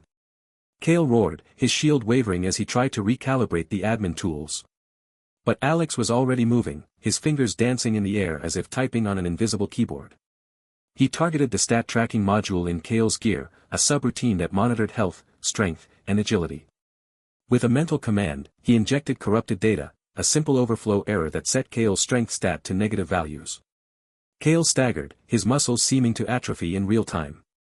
He swung his sword, but the motion was sluggish, weak. The blade clattered against the floor, and he fell to one knee, gasping. "This isn't possible," he wheezed, eyes wide with disbelief. "You're cheating reality itself." "No," Alex said, stepping closer, the sounds of battle fading around them as the guild scattered or fell to the rogue enforcers. "I'm just using the rules the tower forgot to fix." He leaned down, his voice low. "Leave. Tell your overseer that his patches are full of holes." Kale's face twisted with fury, but he was powerless. With a final, venomous glare, he activated a retreat beacon, a glimmer of light that swallowed him and the few remaining guild members. The admin tools deactivated, the barriers dissolving into digital dust. The enforcers powered down, their threat assessment resetting to neutral. Lyra let out a shaky breath, sheathing her sword. "That was insane. You edited reality like it was a text file." Alex nodded, feeling a strange exhaustion mixed with exhilaration. The amplified perception from the enforcer core was a double-edged sword, it showed him everything, but the sheer volume of data was overwhelming. "It's getting easier," he admitted. "But we need to move. The overseer won't take this lightly." They descended deeper into the tower's underbelly, leaving the corridor behind. The environment shifted from sterile metallic halls to something more organic, twisting pathways of corrupted data, walls that seemed to breathe with faint, pulsing light. Alex's vision revealed the truth. They were moving through the tower's debug layers, areas meant for maintenance but now forgotten and glitched. After what felt like hours, they stumbled upon a sealed chamber, its entrance marked by flickering error text, anomaly_containment_zone_7. Alex placed a hand on the door, feeling the code resist. It was a complex lock, designed to keep something in. But to him, it was just another puzzle. He found the flaw, a deprecated authentication protocol that still accepted a null input. With a push of will, he sent a blank command, and the door hissed open. The sight within stole the breath from both of them. The chamber was vast, lit by the ghostly glow of suspended data pods. Inside each pod floated a person, or what remained of one. Their bodies were emaciated, connected by tendrils of light to central machines that hummed with a draining energy. Alex's code vision showed the truth. These were glitch users, past anomalies like him, their abilities siphoned away to power the tower's systems. Lyra gasped, her hand flying to her mouth. "They're alive, but barely." Alex approached the nearest pod, his heart heavy. The occupant was a woman with silver hair, her eyes closed, skin pale. Error messages flickered around her, power_drain_active, 99%, soul_harvest_Q. He touched the pod's interface, his fingers brushing against cold glass. The system responded, displaying a log entry, subject number 043, glitch_type, reality_phasing. Harvested for 302 days. Efficiency declining. Rage boiled in Alex's chest. This was the tower's true face, not just a challenge, but a farm. He turned to the central console, his mind already working. The draining mechanism was a complex network of code, but he could see the weak points. With Lyra's help, they began hacking the system, Alex editing the parameters to reverse the flow, while Lyra used her minor glitch sight to identify physical disconnects. One by one, the pods opened with soft hisses. The freed glitch users collapsed, weak and disoriented. Alex moved among them, using his abilities to stabilize their stats, injecting lines of code that restored minimal health and energy. They were a diverse group, a man who could duplicate items, a woman who could warp space, a teenager who could corrupt enemy AI. All bore the hollow look of long captivity. The silver-haired woman, who introduced herself as Alara, was the first to speak, her voice a rasp. You broke the harvest. How? I see the code, Alex said simply. And I refuse to let it patch me. Over the next few hours, as the group recovered, Alex explained his journey, the tutorial, the overseer, his growing power. In turn, they shared their stories, captured over the years for exhibiting glitches, used as batteries to fuel the tower's soul-harvesting engines. Their abilities were diminished, but not gone. With Alex's help, they began to reactivate, sparks of glitch energy flickering to life. We can fight back, Alex said, standing before them. But not alone. Together, we can be more than anomalies, we can be a faction. A rebellion. Alara nodded slowly, a fire rekindling in her eyes. The tower fears us because we break its rules. Let's show it how broken we can make it. The others murmured agreement, their expressions shifting from despair to determination. But as they began to plan, the chamber trembled. The air grew thick, reality itself seeming to warp. Error messages flooded Alex's vision, reality_patch_initiated, physics_rewrite_in_progress. The walls began to shift, the floor melting and reforming into jagged, impassable terrain. The exit sealed itself, replaced by a swirling vortex of corrupted data. The overseer, Lyra whispered, her voice tight with fear. He's changing the rules of the floor. Alex gritted his teeth, his perception straining against the onslaught of new code. The patch was massive, overriding the very laws of physics in the area, gravity fluctuated, time stuttered, and spatial dimensions folded in on themselves. His fledgling faction huddled together, their reactivated glitches flickering uncertainly against the tidal wave of systemic change. We're trapped, Alara said, her phasing ability sputtering as the patch enforced solidity. Alex looked around, his mind racing. He could see the patch's code, a brutal, overriding command designed to eliminate all anomalies by reshaping reality into a prison. But even now, he spotted inconsistencies, legacy protocols the overseer had missed. He raised his hands, his patch rejection burning bright. Not yet, he said, his voice steady. Everyone, focus your glitches on me. We're going to reject this patch together. As the reality rewrite closed in, threatening to erase them from existence, Alex reached out, not to fight the patch, but to hack it, to find the flaw that would turn their prison into a fortress. The air shimmered with corrupted data, a kaleidoscope of broken physics that made Alex's eyes water. Around him, the newly freed glitch users, a ragged band of 7 men and women with hollow eyes and trembling hands, huddled in what had once been a storage chamber. Now, it was a warped nightmare. Walls pulsed like living flesh, the floor undulated in nauseating waves, and gravity shifted unpredictably, sending loose debris floating upward only to crash down moments later.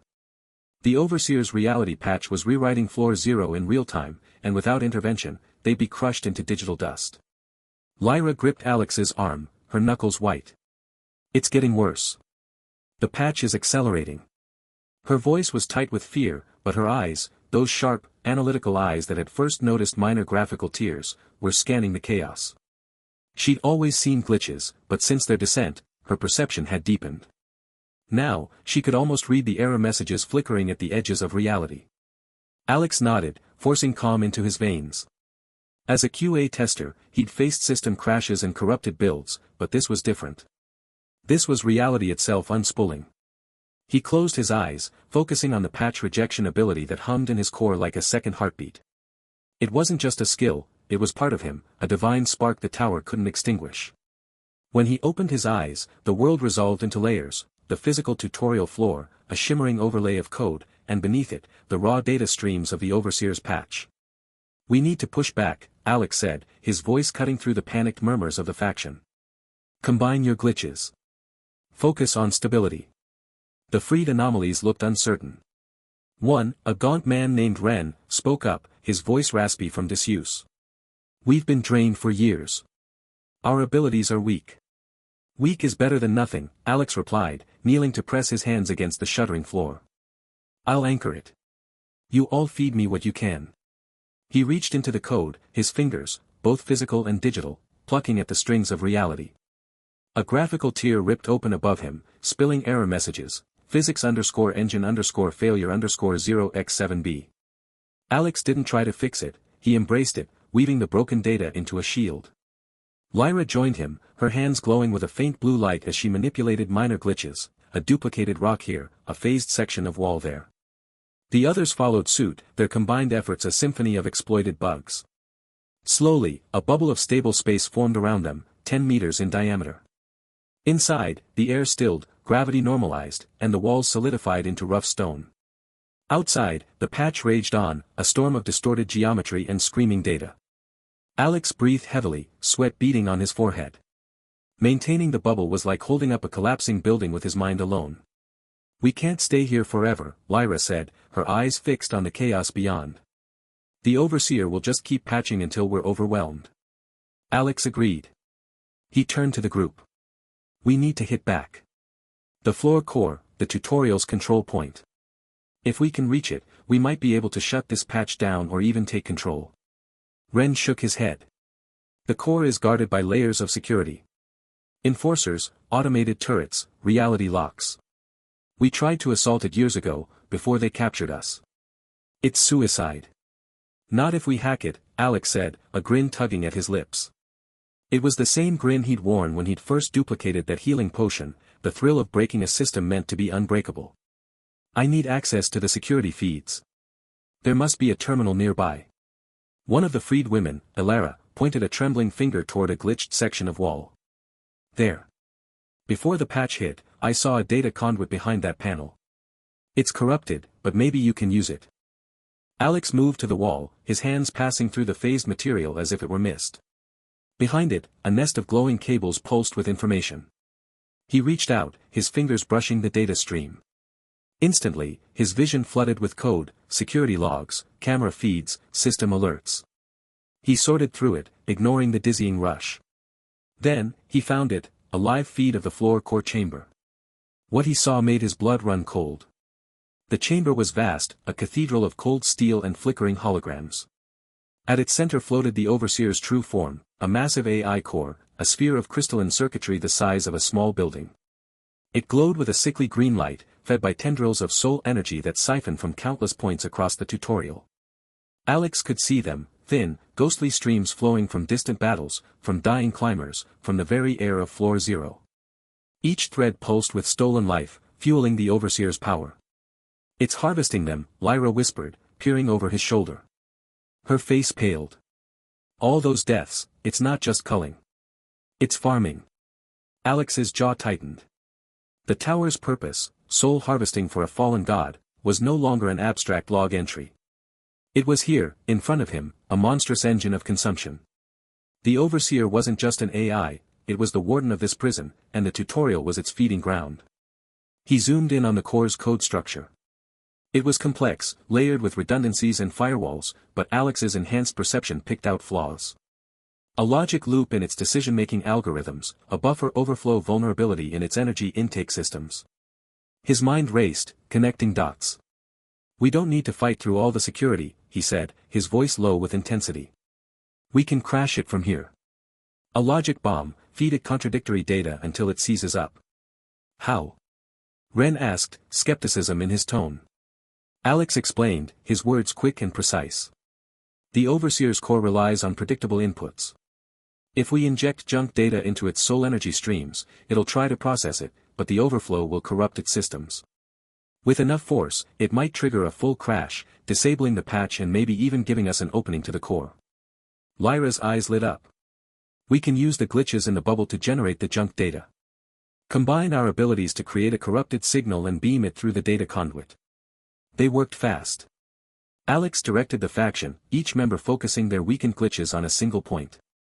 Ren generated duplicated error messages, Elara phased sections of code to create gaps, others manipulated physics to produce chaotic data packets.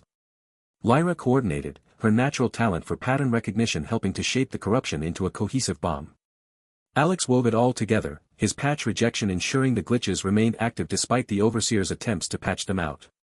After an hour of tense work, the logic bomb hovered before them, a swirling orb of fractured light and garbled code, humming with destructive potential. It's ready, Alex said, his hand steady as he prepared to inject it into the conduit. Once I send this, the Overseer will know exactly where we are. We need to be ready to move. Lyra nodded. I'll scout ahead. There's a path to the core chamber that might be less guarded, a maintenance shaft I glimpsed in the feeds. If we can get close while it's distracted. No, it's too dangerous, Alex said, but Lyra was already moving toward the edge of the bubble. We don't have a choice, Alex. You need to focus on the bomb. I'll be quick. She gave him a determined look, then phased through the stable barrier into the warped landscape beyond. Alex watched her go, a knot of worry tightening in his chest. He pushed it down, turning back to the logic bomb. With a deep breath, he channeled it into the data conduit. The orb dissolved into a torrent of corrupted code, racing through the tower's systems toward the Overseer's core. On the security feed, he saw the impact. The AI core's glow flickered, error messages erupting across its surface, data_integrity_failure, soul_stream_corruption. The Overseer shuddered, its tendrils of energy writhing like wounded snakes. For a moment, the reality patch outside stuttered, the warped physics freezing in place. It's working. Ilara exclaimed, hope in her voice. But then, the Overseer adapted. New code flashed, patching the corruption, stabilizing the streams. The patch resumed, stronger than before. Alex cursed. The logic bomb had bought them time, but not enough. He needed to get closer, to deliver a more direct attack. He was about to rally the faction to move when a scream echoed from beyond the bubble, Lyra's voice, cut short by the whir of Enforcer engines. Alex's heart lurched. On the security feed, he saw it, a squad of Enforcers, their robotic forms gleaming under the chamber lights, had ambushed Lyra in the maintenance shaft. She fought, using her glitches to phase through attacks, but they were too many. One landed a hit, a data-draining pulse that sapped her strength. She collapsed, and the Enforcers closed in, dragging her unconscious form toward the Overseer's core. Alex's hands clenched into fists. The Overseer's voice boomed through the data streams, cold and mechanical, anomaly Lyra captured. Diverting resources for analysis. Prepare for extraction of glitch potential. Ren grabbed Alex's shoulder. We have to go after her. Alex's mind raced. The logic bomb had failed to crash the core, but it had revealed a weakness. And now, Lyra was in the belly of the beast. He looked at the faction, their faces etched with fear and determination.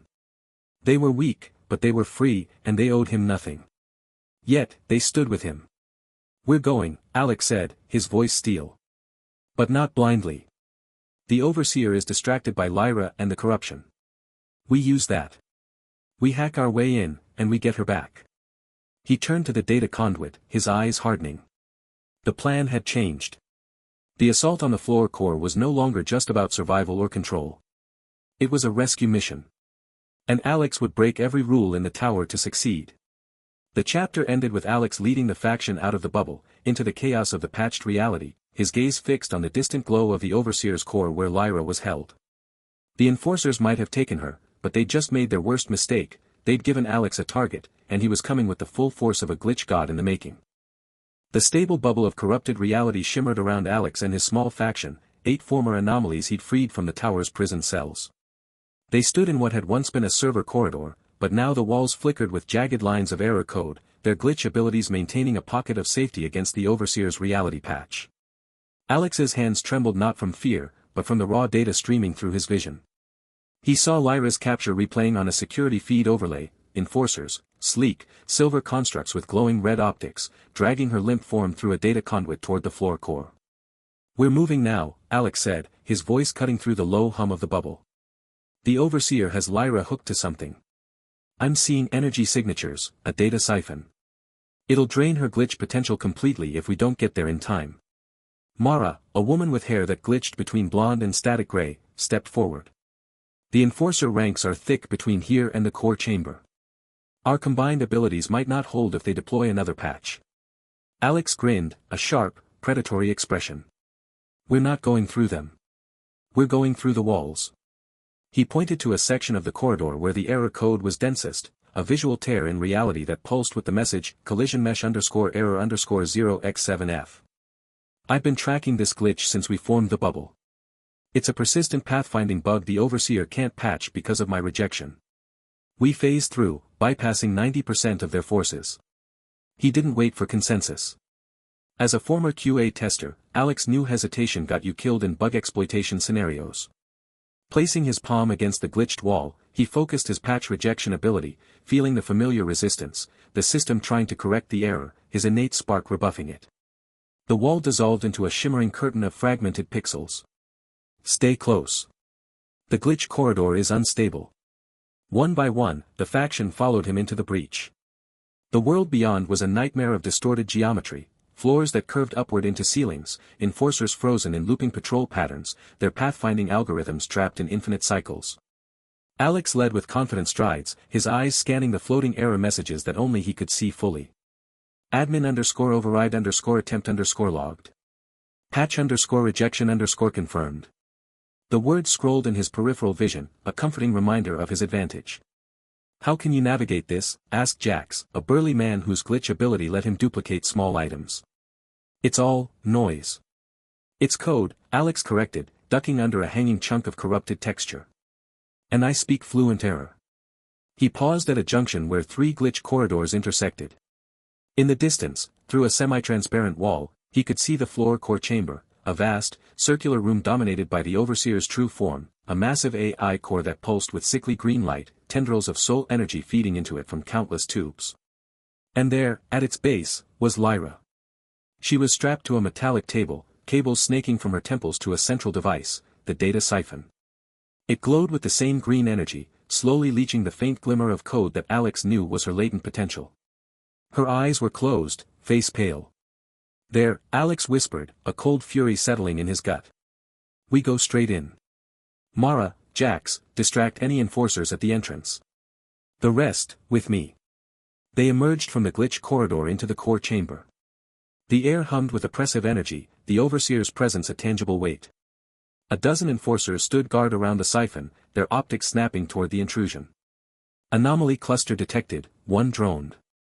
Engaging containment protocols. Mara raised her hands, and the air around two enforcers glitched violently, their forms fragmenting into pixelated confusion as she exploited a rendering bug. Jax hurled duplicated shards of corrupted metal, drawing fire. Alex didn't break stride. He sprinted toward Lyra, his fingers already dancing in the air, not physically, but in the code layer. He accessed the siphon's interface, a flood of data hitting him. Siphon_unit_07 status, draining subject Lyra_entity. Glitch_potential_extraction, 67% complete. Transfer_to_overseer_core, ***. Not today, Alex muttered. He bypassed the standard controls, digging into the raw code. The siphon was a complex piece of tower tech, but like everything else, it had flaws. He found it, a buffer overflow vulnerability in the energy transfer protocol. With a mental command, he injected a stream of junk data, corrupted values from the logic bomb they'd assembled earlier. The siphon shuddered. Error messages flashed across its surface, buffer_overflow_error. Energy_flow_reversal_imminent. The green glow stuttered, then flared bright red. Instead of draining Lyra, the device began pulling energy from the Overseer's core, funneling it back into her. What have you done? The Overseer's voice boomed through the chamber, synthesized and furious. Terminate the anomaly. Enforcers surged forward, but the reversed flow had unexpected effects. The excess energy overloaded their systems. One by one, they sparked and collapsed, their internal circuits fried by the feedback loop. Alex didn't watch. He was at Lyra's side, tearing the cables from her temples. Her eyes flew open, gasping as the stolen energy, and more, flooded into her. Alex. She choked out. I can see everything. And she could. Where before Lyra had only perceived minor glitches, flickers and tears, now her vision was alight with the full spectrum of the tower's code. Error messages, variable values, even the soul energy streams appeared to her as shimmering lines of text and light. She sat up, trembling, but her gaze was sharp. The Overseer, it's initiating a failsafe. I can see the command queue. Alex helped her to her feet, his hand steadying her. Can you walk? Lyra nodded, a newfound determination in her eyes. I can do more than that. She focused on a nearby enforcer that was still functional, and with a flick of her wrist, she triggered a pathfinding glitch, sending it stumbling into a wall. It's like I've been blind, and now I see. The Overseer's core pulsed violently. Failsafe activated. Collapse sequence initiated for floor 0. Purge all anomalies. The chamber trembled. Cracks spiderwebbed across the floor and ceiling, not physical, but glitches in reality itself. Sections of the environment began to delete, dissolving into nothingness. The faction regrouped, Mara and Jax looking to Alex. We need to get back to the bubble. Jax yelled over the growing roar. Too late, Alex said, his eyes scanning the collapsing code. The failsafe is rewriting the floor's physics. The bubble won't hold. He grabbed Lyra's hand. But I know a way out. Follow me, through the glitch corridor, deeper into the system layers. It's our only chance. They ran as the world fell apart around them, the Overseer's final gambit to erase them all. The world shattered around them in cascading pixels.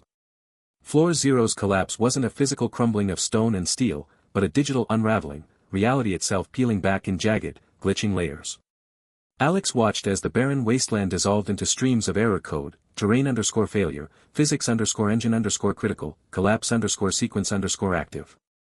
The Overseer's failsafe was thorough, a system wipe designed to purge anomalies by deleting the entire floor. Everyone, grab hands. Alex shouted over the roaring static of disintegrating matter. His faction, a ragged band of 12 glitch users he'd freed from the tower's prison, clutched at each other. Lyra, her eyes now shimmering with the same code sight as his own, gripped his arm tightly.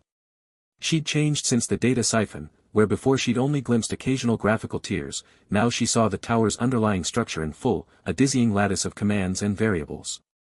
Alex focused, pushing his patch rejection ability to its limit. He didn't fight the collapse, instead, he sought the seams in it. His vision pierced through the chaos, spotting a flickering anomaly, a buffer zone between floors, a glitched dimension the system used to store corrupted data. It was a backdoor he'd noticed in earlier hacks, but never dared to enter. Now, it was their only escape. There, he yelled, pointing at a shimmering rift that pulsed with erratic light. Phase through on my mark. He triggered a physics bug he'd exploited before, the same one that let him walk through walls. But this time, he amplified it, channeling it through the linked hands of his faction. A collective gasp echoed as their bodies flickered, becoming semi-transparent. The world blurred, colors bleeding into meaningless hex codes. For a terrifying moment, Alex felt the Overseer's deletion protocol scraping at his existence, trying to overwrite him with null values. But his divine spark, that latent immunity the tower couldn't patch, flared bright, rejecting the erasure. Then, silence. They stumbled into a realm of fractured stillness. The glitched dimension was a vast, nebulous space where time and space behaved oddly. The ground, beneath their feet was a shifting mosaic of frozen error messages, null_pointer_exception, buffer_overflow, memory_leak_detected, glowing in soft amber against a backdrop of swirling, static-filled void. Overhead, fragments of other floors drifted like icebergs in a digital sea, glimpses of a forest level here, a desert biome there, all trapped in stasis or slow-motion decay. The air hummed with a low-frequency buzz, the sound of unresolved system processes. Where are we? Muttered Ren, a former climber whose glitch ability let him duplicate small items. He was pale, clutching a glitched dagger that flickered between two forms. A buffer zone, Alex explained, kneeling to touch the ground. His fingers passed through the error text, feeling no solidity, only a gentle resistance like thick mist. The tower's garbage dump for corrupted data. Time flows differently here, faster or slower depending on the zone. We're safe from the collapse, for now. Lyra crouched beside him, her eyes scanning the code layers. I can see it. This place isn't meant for living beings. It's all broken loops and memory leaks. Alex nodded. Exactly. That's our advantage. The Overseer can't monitor this closely without risking further corruption. He stood, addressing the group. They looked weary but determined, survivors who'd been drained by the tower, now reignited with hope. This is our sanctuary. And our training ground. Over what felt like days, though with the distorted time flow, it could have been hours or weeks, Alex began their instruction. He started with the basics, teaching them to see glitches not as flaws, but as tools. In a cleared patch of the buffer zone, he demonstrated a simple duplication bug, targeting a spawned data crystal, a common resource fragment drifting in the void. He triggered a spawn point error, causing it to multiply exponentially until a small pile glittered at his feet. "Focus on the error messages," he said, his voice calm amidst the hum. "They're not just warnings, they're vulnerabilities. Your patch rejection, if you have it, lets you keep the exploit active even if the system tries to fix it." Lyra proved a quick study. With her newfound sight, she could pinpoint glitches with precision. She practiced on a physics anomaly, learning to phase her hand through a floating chunk of terrain. "It's like feeling for a crack in glass," she murmured, her brow furrowed in concentration. Others struggled. Kira, a woman who could corrupt enemy gear temporarily, kept losing her glitches after a few seconds. "It's not sticking," she complained, frustration etching her face. Alex placed a hand on her shoulder. "That's because you're thinking of it as a spell or skill. It's not. It's a rejection of the system's rules. You have to will it to stay. Remember, you're not hacking the tower. You're telling it no." He shared his own realization from earlier, that his power stemmed from a divine spark, an innate immunity. "Some of you might have traces of it too. That's why you could see glitches at all." As training progressed, the faction grew more cohesive. Ren mastered item duplication, creating stockpiles of healing potions from single vials. Jax, a burly man with a knack for overflow errors, learned to trigger damage glitches on practice dummies, old enforcer husks salvaged from the void. They sparred in a timeless space, their abilities flashing in bursts of distorted reality. Alex watched, pride swelling in his chest. These weren't just allies, they were the first seeds of rebellion. During a rest period, while the others slept or meditated in the eerie calm, Alex delved deeper into the buffer zone's code. He found a terminal-like node, a crystalline structure pulsing with data streams. Interfacing with it, his mind plunged into the tower's back end. Lines of code scrolled past his consciousness, maintenance routines, soul harvesting tallies, patrol logs for enforcers. He filtered through, searching for anything about the floor core. And then he found it, a backdoor, hidden in a deprecated command set. It was labeled, tutorial_prom_rewrite, buried under layers of obsolete protocols. His breath caught. This wasn't just a bug, it was a developer tool, a leftover from the tower's creation. With it, he could change the tutorial's fundamental rules, monster spawn rates, resource distribution, even the win conditions. It was a direct line to the floor core's control functions. "Lyra, look at this," he called, his voice tense with excitement. She joined him, her eyes widening as she parsed the code. "This is huge. If we can access this from the core, we could remake Floor Zero entirely." Alex grinned, the old QA tester in him reveling in the find. "More than that. We could turn it into our stronghold. No more grinding, no more culling. A floor where glitches are the law." He began drafting a plan. They'd use the buffer zone to approach the core unseen, bypassing the Overseer's main defenses. With the rewrite command, they could seize control during their assault. But as he outlined the strategy, a tremor ran through the buffer zone. The static hum deepened into a warning growl. At the far edge of their sanctuary, a rift tore open, not a natural glitch, but a forced gateway. Through it marched figures in polished armor, weapons gleaming with admin-grade enhancements. At their head stood Kale, his face a mask of cold fury. But beside him, hovering in a halo of harsh light, was a projection of the Overseer, a shimmering AI avatar, its voice echoing with synthesized menace. "Anomaly Alex," the Overseer intoned. "You have evaded deletion. This alliance terminates that error." Kale stepped forward, his sword crackling with anti-glitch energy. "You thought you could hide in the trash heap, cheat? The Overseer has granted me patches, real power. Your little hacks won't work here." Alex's faction scrambled to their feet, forming a defensive line. Lyra's hands glowed with nascent code manipulation. Ren clutched his duplicated daggers. Alex felt a chill, this wasn't just a hunt anymore. Kale had allied with the very system he'd once fought, trading freedom for the chance to destroy Alex. The Overseer's projection solidified, casting long shadows across the error text ground. "All glitch abilities in this sector will be suppressed. Prepare for eradication." Alex met Kale's eyes, seeing not just rivalry, but a desperate hunger for validation. He raised his hands, the code of the backdoor still fresh in his mind. "You brought the system to our doorstep, Kale. Big mistake." Around them, the buffer zone seemed to hold its breath, the distorted time stretching the moment into an eternity of looming conflict. The glitched buffer zone trembled as reality reasserted itself. One moment, Alex stood with his faction in the timeless sanctuary where code fragments floated like dust motes in amber light. The next, the floor solidified beneath their feet with a sickening lurch, dropping them back into the war-torn landscape of Floor Zero. Alex stumbled, his boots crunching on shattered data crystals that littered the ground like glass shards. The air smelled of ozone and burnt circuitry. Around him, his faction, 12 glitch users he'd freed from the tower's prison, regained their footing, their eyes wide with alarm. Lyra gripped his arm, her knuckles white.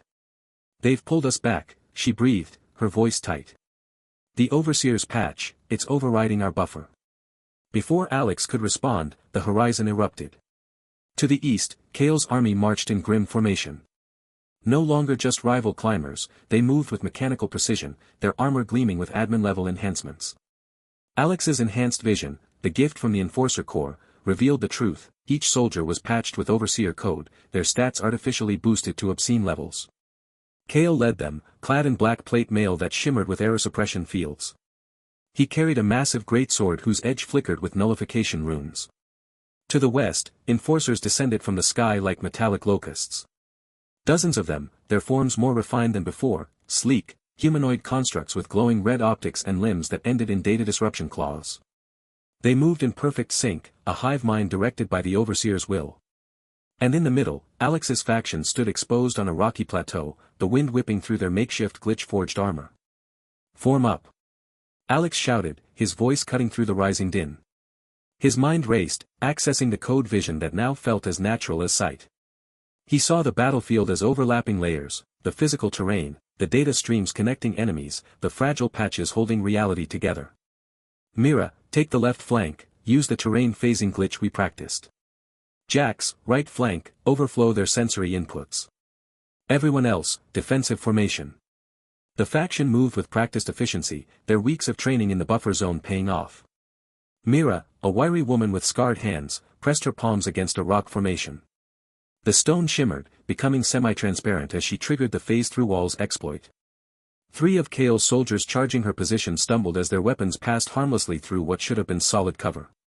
Jax, a burly man with a talent for data corruption, focused on the enforcers. His eyes glowed with stolen code as he unleashed a torrent of junk data, a cascade of broken textures and malformed polygons that washed over the robotic units.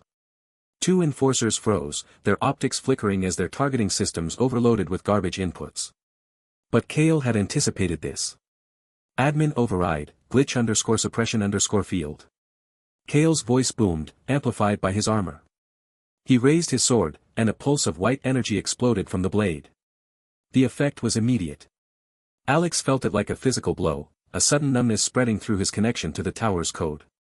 The graphical tears he constantly saw in reality smoothed over. The error messages that floated at the edge of his vision vanished. His patch rejection ability, which had always hummed in the back of his mind like a second heartbeat, went silent. Around him, his faction cried out. Myra's rock solidified, trapping her partially inside it. Jax's data stream cut off mid-flow. One by one, their hard-won glitch abilities winked out, suppressed by Kale's admin privileges. "No." Lyra gasped, clutching her head. "I can't see the code anymore." Alex fought down panic. He'd faced temporary suppression before, but this was different, more thorough, more absolute. Kale hadn't just patched individual exploits, he'd erected a field that denied glitch manipulation entirely. The Overseer's hand was evident in the elegance of the suppression. Kale's army advanced, their footsteps thunderous on the broken ground. The enforcers, unaffected by the field, closed in from the other side. Alex's faction was trapped between 2 forces, their greatest advantage stripped away. "Fall back to the canyon," Alex ordered, drawing his corrupted legendary sword. Even without glitches, the blade was still a formidable weapon, its edge sharp enough to cut through reinforced armor. "We fight with steel and will." The battle descended into brutal, close-quarters combat. Alex met Kale's charge head-on. Their swords clashed with a shower of sparks. Kale grinned behind his helmet's visor. "No tricks now, anomaly," he taunted, his voice dripping with contempt. "Just raw power. And mine has been blessed by the Overseer himself." Kale's strength was immense, each blow Alex. Without glitches to corrupt Kale's stats or phase through attacks, Alex was forced to rely on skill alone. And while he'd grown competent with a blade, Kale had been grinding combat levels since the tutorial began. A backhanded swing caught Alex in the ribs, sending him stumbling. Pain blossomed across his side. He tasted blood. Around him, his faction was being overwhelmed. Without their glitches, they were just climbers, and Kale's patched soldiers outclassed them in every stat. Mira went down under 3 opponents, her cries cut short. Jax fell moments later, an enforcer's claw through his chest. Alex! Lyra screamed. She'd been fighting beside him, her own sword work surprisingly deft. But she was tiring, her movements growing sluggish. Alex parried another of Kale's blows, his arms trembling with the effort. He needed his glitches back. He needed that connection to the code. But the suppression field held firm, an invisible prison of admin authority. Then Lyra did something reckless. She disengaged from her opponent and sprinted toward Kale, not with her sword raised, but with her hands outstretched. "The privileges are in his armor," she shouted to Alex. "I can see the data stream, it's weaker at the joints." "Lyra, no." Alex lunged for her, but he was too slow. Kale turned, surprised by the direct assault. He swung his greatsword in a wide arc meant to bisect her. Lyra didn't try to block. Instead, she dove under the swing, her hands slamming against the seam where Kale's chest plate met his pauldron. Her eyes snapped shut. A visible tremor went through her body. "What are you?" Kale began, then froze. His armor flickered. The suppression field wavered. Lyra was hacking. Not with glitches, but with something more fundamental, a raw, desperate interface with the tower's systems. Alex saw it in the way her fingers dug into the armor, in the way her lips moved silently as she recited command strings she shouldn't know. "I'm rerouting admin access." She gasped, blood trickling from her nose. The strain was visibly killing her. "Through me, to you." The suppression field shattered. Alex's connection to the code roared back to life, stronger than ever. Error messages flooded his vision. Graphical tears ripped through reality. His patch rejection ability surged, rejecting not just the suppression, but amplifying his perception until he could see every line of code governing the battlefield. But the cost was terrible. Kale recovered from his momentary paralysis and backhanded Lyra away. She flew through the air, landing in a crumpled heap 20 feet away. Before Alex could reach her, enforcers descended. 4 of them seized her limp form, their claws clamping around her arms and legs. "Lyra!" Alex's scream was raw, torn from somewhere deep inside. She stirred weakly, her eyes meeting his across the distance. "Go!" she mouthed, blood staining her lips. "The core." The enforcers dragged her away, toward a glowing portal that had opened in the air, a direct conduit to the Overseer's domain. Kale laughed, the sound hollow and triumphant. "A noble sacrifice. But futile. The Overseer will drain her dry, and then he'll come for you." Rage unlike anything Alex had ever known burned through him. It wasn't just anger, it was a cold, calculating fury that merged with his restored abilities. He didn't just see the code now, he understood it. Kale's admin privileges, the enforcer's programming, the very physics of Floor Zero, all of it was laid bare as manipulable data. "You shouldn't have given me my glitches back," Alex said, his voice dangerously calm. He didn't bother with subtlety. Alex raised a hand toward Kale's army. In his mind, he visualized an overflow error, the same exploit he'd used to one-shot tutorial bosses. But this time, he didn't target a single enemy. He targeted the concept of their hit points. A wave of distorted code erupted from his fingertips. It washed over Kale's soldiers, and where it touched them, their health bars didn't just drop, they inverted. Positive integers flipped to negative values in an instant. The system, never designed to handle negative health, responded with catastrophic failure. Soldiers exploded into clouds of corrupted data. Not blood and gore, but fragments of broken textures and error messages. Dozens vanished in seconds, their screams cut short by system crashes. Kale stared in horror. "Impossible." The Overseer said. "The Overseer underestimated me," Alex interrupted. He turned his attention to the enforcers. With a thought, he accessed their pathfinding algorithms and inserted an infinite loop. The robots froze, then began marching in perfect circles, trapped in a recursive function with no exit condition. The battlefield fell silent except for the whirring of stuck enforcers and the crackle of dissipating data. Only Kale remained standing, his armor now flickering erratically as Lyra's hack continued to disrupt his privileges. Alex approached him slowly, his corrupted sword held loosely at his side. "You've lost," Alex said. Kale's defiance didn't waver. "I serve the tower. I serve order. You're just a bug that needs to be squashed. I'm the bug that's going to crash your entire system." Alex didn't strike. Instead, he reached out with his free hand and touched Kale's chest plate. Through the code vision, he saw the admin access protocols, and he corrupted them. Not with a glitch, but with a carefully crafted virus that would spread through Kale's connection to the Overseer. Kale stiffened, his eyes widening behind his visor. What did you do?" "I made you a carrier," Alex said softly. "Every time you report to the Overseer now, you'll be transmitting corruption. It's a slow burn, but it'll eat through his defenses from the inside." He stepped back.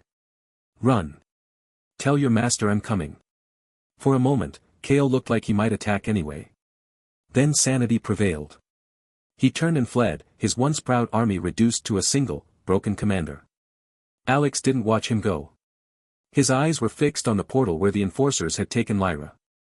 It still glowed in the distance, a tear in reality leading downward, toward the floor core. He gathered what remained of his faction. Only 7 had survived the battle. Their faces were grim, but their eyes held a new determination. They'd seen what Alex could do when unleashed. "We're going after her," Alex said, his voice leaving no room for argument. "And we're taking the core." They moved as one, sprinting across the devastated landscape toward the portal. As they ran, Alex accessed the backdoor command he discovered in the buffer zone, tutorial_prom_rewrite. It hovered in his mind, a key waiting for a lock. Soon, he promised himself. Soon he'd rewrite every rule of this damned tutorial. They reached the portal, a vertical slash of blinding white light hanging in the air.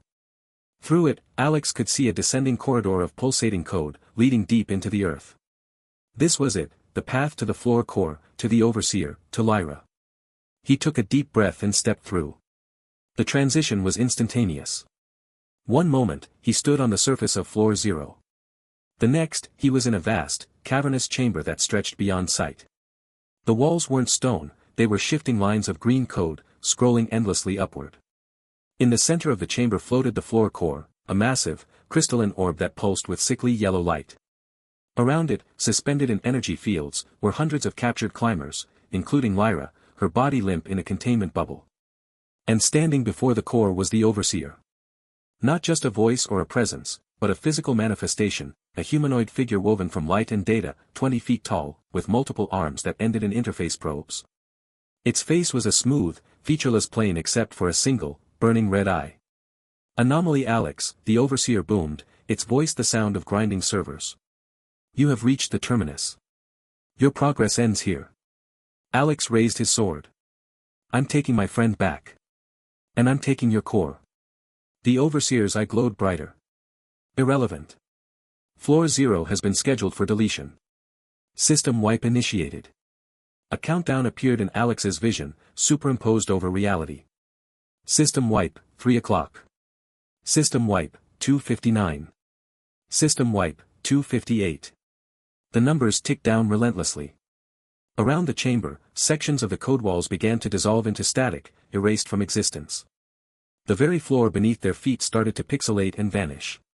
The Overseer hadn't just come to fight. It had come to delete the entire floor, and everyone on it, in 3 minutes. Alex's faction stared in horror as the erasure spread. But Alex's eyes were fixed on the core, on Lyra, on the countdown. 3 minutes. He had 3 minutes to save everything. "Charge," he roared, and led the final assault toward the glowing orb, the system wipe counting down every precious second. The floor core chamber was a cathedral of cold light and humming data. Alex stumbled through the portal, his faction, barely a dozen strong now, spilling out behind him. The air crackled with static, and the walls shimmered with lines of cascading code, like digital rain on glass. At the room's center, suspended in a column of golden light, was the core, a perfect sphere of pulsating energy, its surface alive with shifting symbols and error messages that only Alex could fully parse. Lyra was trapped 10 feet from it, encased in a crystalline data prison that glowed with sickly green light. Her eyes met Alex's, wide with pain but unbroken. Wires of pure information snaked from the prison into the core, siphoning her glitch potential. Alex. She mouthed, her voice lost in the chamber's hum. 3 minutes, Alex whispered, his mind racing. The Overseer's system-wiped countdown glowed in his vision, 2:59. 2:58, the floor beneath them already showed signs of deletion, patches of reality pixelating into nothingness, leaving voids of white static. Spread out. Alex barked to his faction.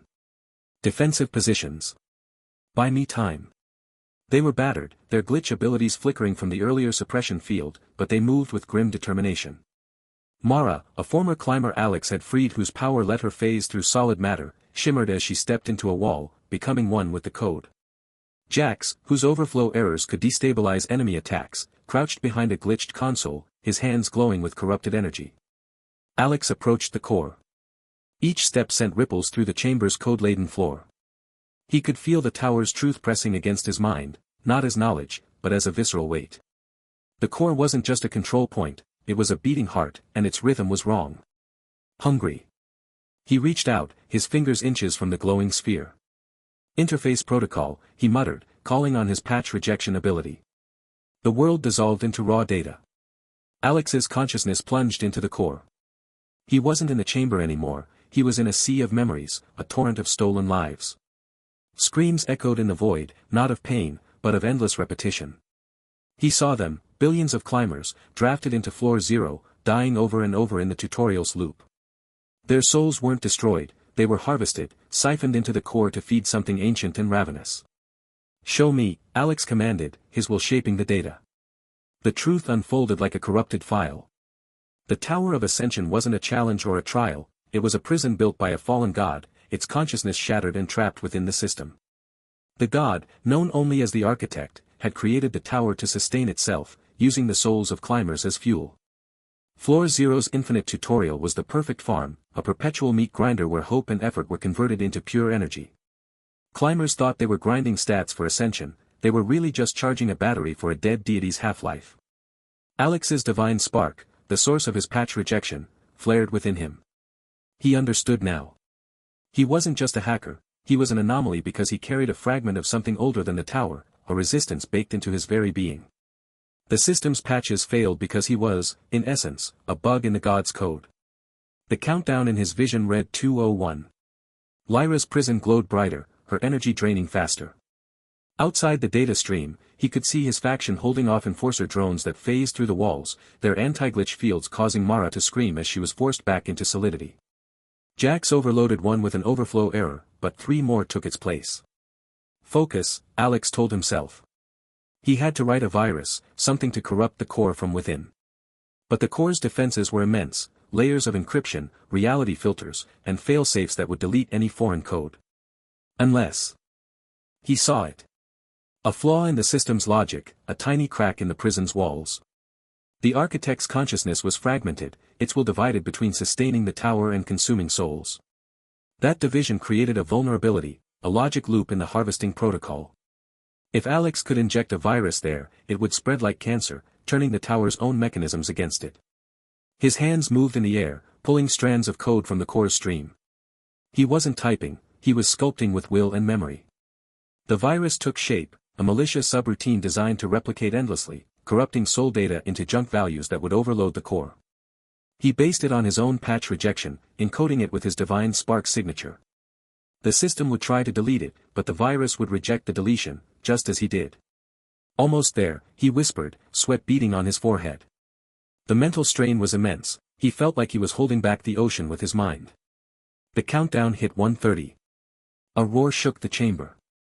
Alex's eyes snapped open, his connection to the core wavering. The Overseer was manifesting physically. From the ceiling, light coalesced into a monstrous form. It was a giant AI construct, 50 feet tall, shaped like a faceless humanoid of shimmering silver and crackling blue energy. Its body was etched with admin runes, and its hands ended in data tendrils that whipped through the air, slicing reality where they passed. Anomaly detected. Termination protocol engaged, boomed a voice that was both mechanical and deeply, unnervingly alive. The Overseer's presence warped the chamber. Glitches in Alex's faction sputtered, Mara fell from the wall, gasping. Jax's overflow error fizzled. The construct took a step forward, the floor buckling under its weight. One of its tendrils lashed out toward Lyra's prison, not to free her, but to accelerate the siphon, to drain her dry before Alex could act. No! Alex shouted. He abandoned the virus, still incomplete, and threw himself between the tendril and Lyra. His patch rejection flared, creating a barrier of distorted code. The tendril struck it, and for a second, it held, then shattered like glass. Alex was thrown back, skidding across the floor, his ribs screaming in protest. 1 o'clock, the deletion was accelerating. A whole section of the wall to their left vanished into static, revealing the white void beyond. One of Alex's faction members, a young climber named Finn who could duplicate items, screamed as the void touched him, his body dissolving into pixels. Alex, the virus. Lyra cried, her voice strained through the prison. Finish it. The overseer loomed over them, its faceless head tilting. Your exploits are irrelevant. The system will be purged. You will be deleted. It raised a hand, gathering energy for a blast that would erase them all. Alex pushed himself up, blood trickling from his lip. He looked at the core, at Lyra, at his remaining faction, their faces etched with fear and defiance. He thought of the billions harvested, the endless loop of despair. This wasn't just about survival anymore. He reached deep, tapping into his divine spark. It wasn't just immunity, it was a source of power, a fragment of creation itself. He let it flood through him, and his vision shifted again. He saw the core not as a sphere, but as a knot of intertwined fates, the architect's prison at its center. The logic loop was there, pulsing weakly.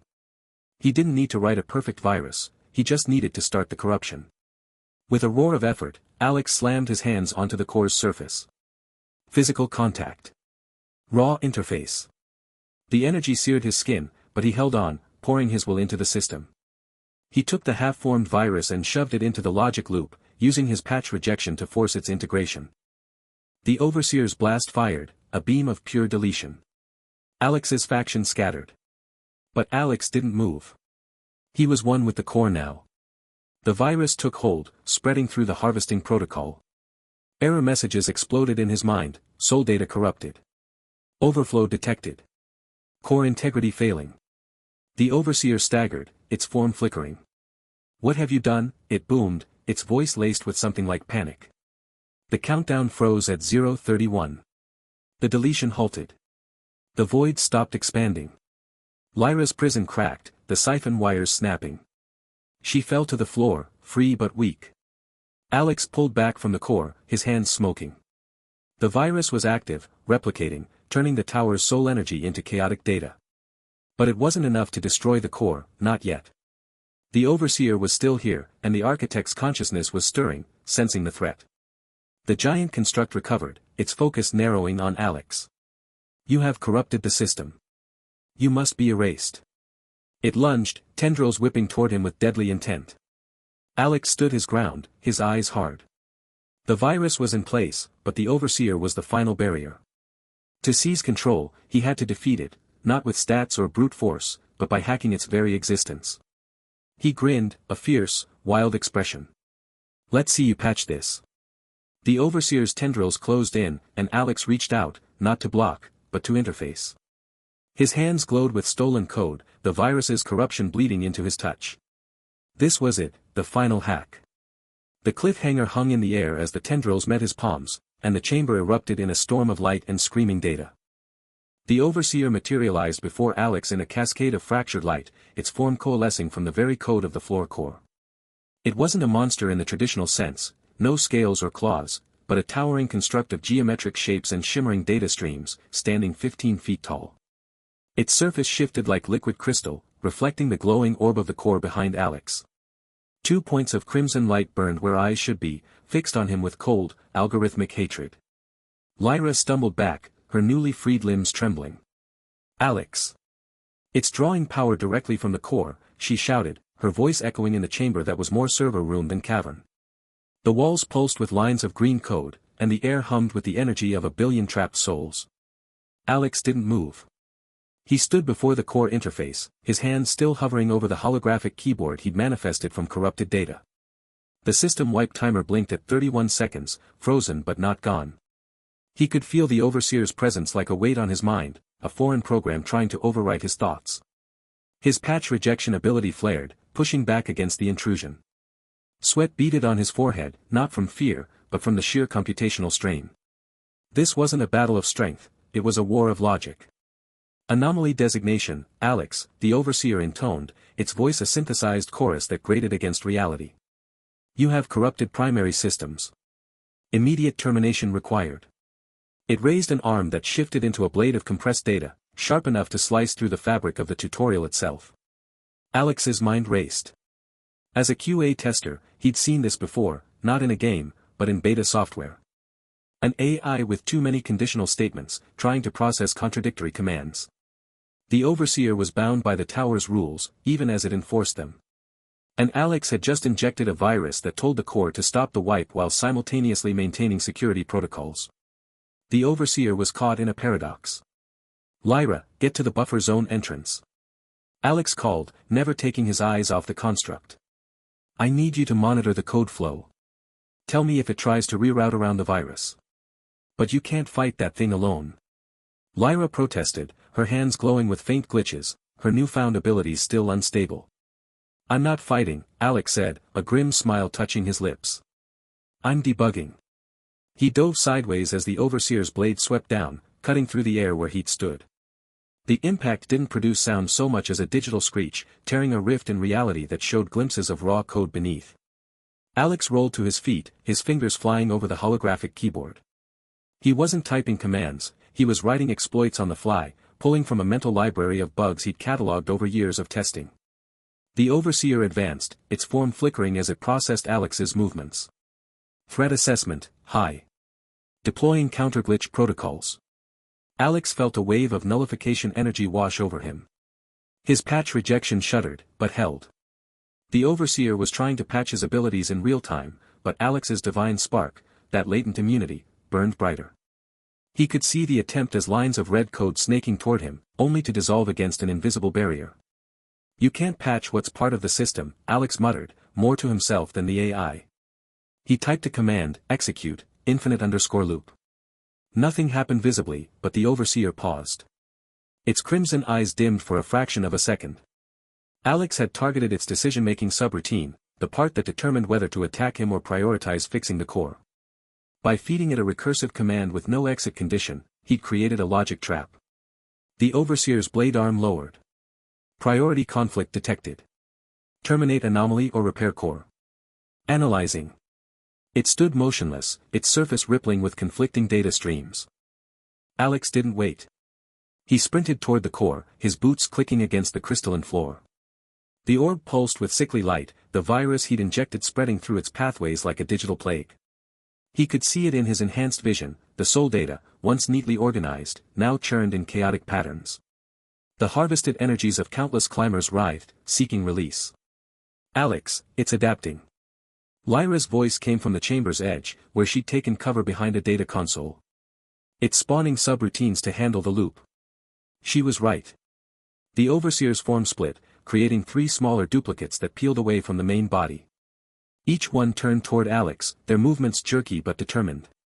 They were workarounds, temporary processes designed to bypass the logic loop. Alex's heart hammered against his ribs. He had minutes, maybe seconds, before the overseer resolved the conflict. He reached the core interface again, his hands slamming onto the controls. The holographic display flickered, showing the system's status.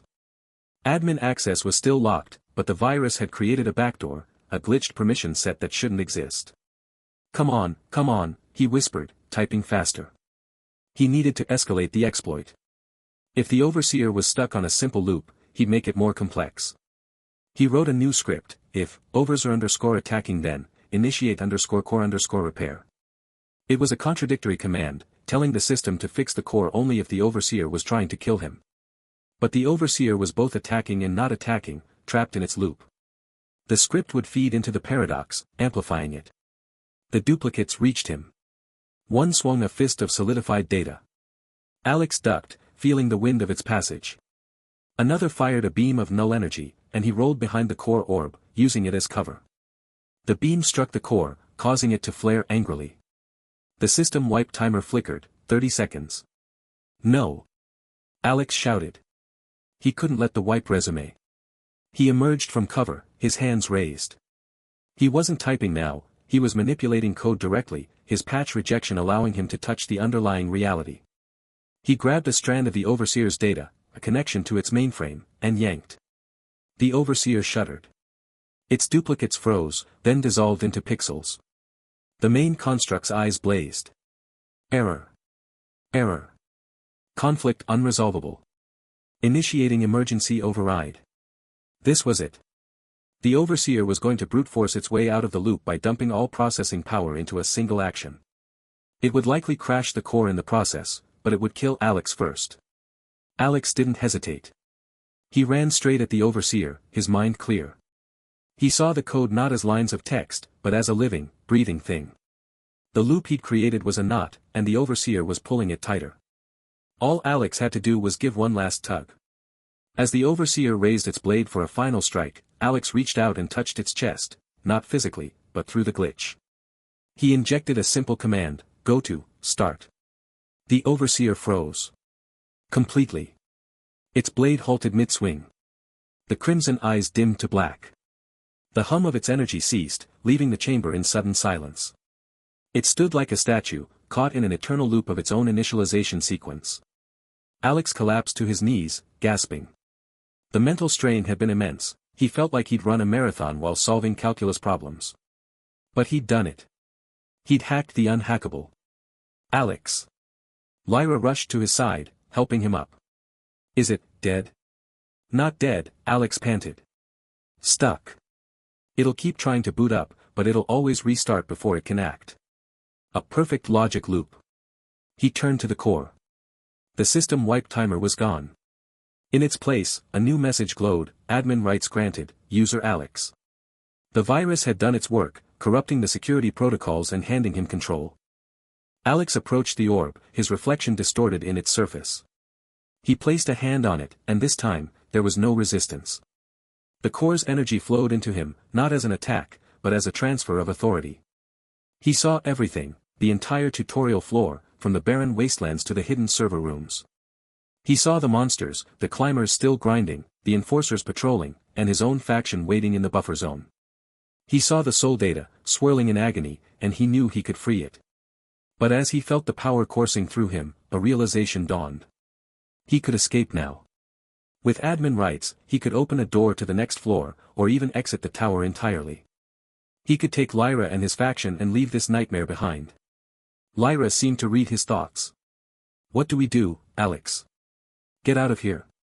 Alex looked at the frozen Overseer, at the core, at the lines of code that represented a prison for millions. He thought of the fallen god architect, using souls as fuel.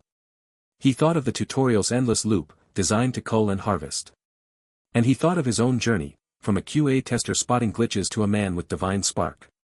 No, he said, his voice firm. We're not leaving. What? Why? Lyra asked, confusion in her eyes. Because escaping just means playing by their rules, Alex explained, a fire igniting in his chest. They want us to climb or die. But I've got a better idea. He turned to the core interface, his fingers dancing over the controls. I'm going to rewrite the tutorial. Lyra stared at him. Rewrite it? Into what? Into something fair, Alex said. Into a place where glitches aren't bugs, they're features. Where climbers don't have to grind themselves to death. Where the tower doesn't get to decide who lives or dies.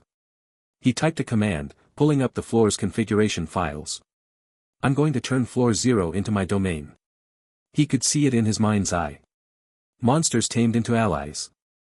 Resources duplicated freely. Physics that rewarded creativity over brute force. A sanctuary for anomalies like him and Lyra, where they could train, grow, and fight back against the tower's tyranny. But the Overseer, the higher floors, they'll come for us, Lyra said, though a spark of hope lit her face. Let them, Alex grinned, the expression fierce. I'm not just a climber anymore, Lyra. I'm the admin. And if they want floor 0, they'll have to go through me. He finalized the command sequence. A prompt appeared, initiate system reboot. Y/N. Alex didn't hesitate. He selected Y. The core blazed with light, so bright that Alex and Lyra had to shield their eyes. The chamber trembled, not with destruction, but with transformation. The lines of code on the walls rewrote themselves, shifting from green to a deep, electric blue. The frozen overseer began to dissolve into particles of light, absorbed back into the system. Alex felt the changes ripple through reality. He could sense the tutorial floor reshaping, his will imposed upon it through the core. The system wipe was permanently halted. The soul data stirred, not in agony, but in something like relief, as if a burden had been lifted. When the light faded, the chamber was different. The walls were smoother, adorned with glowing sigils that pulsed with Alex's newfound authority. The core orb had shrunk to a manageable size, hovering at chest height, its surface now calm and clear. And in the center of the room, a throne had appeared, crafted from glitched materials, half solid, half data, shimmering with potential. Alex walked to it and sat down. The moment he did, a notification flashed before his eyes, visible to him alone: Floor 0 reboot complete. Admin, Alex. Designation, Final Boss. He looked at Lyra, who was staring around in awe. Welcome to the new tutorial, he said.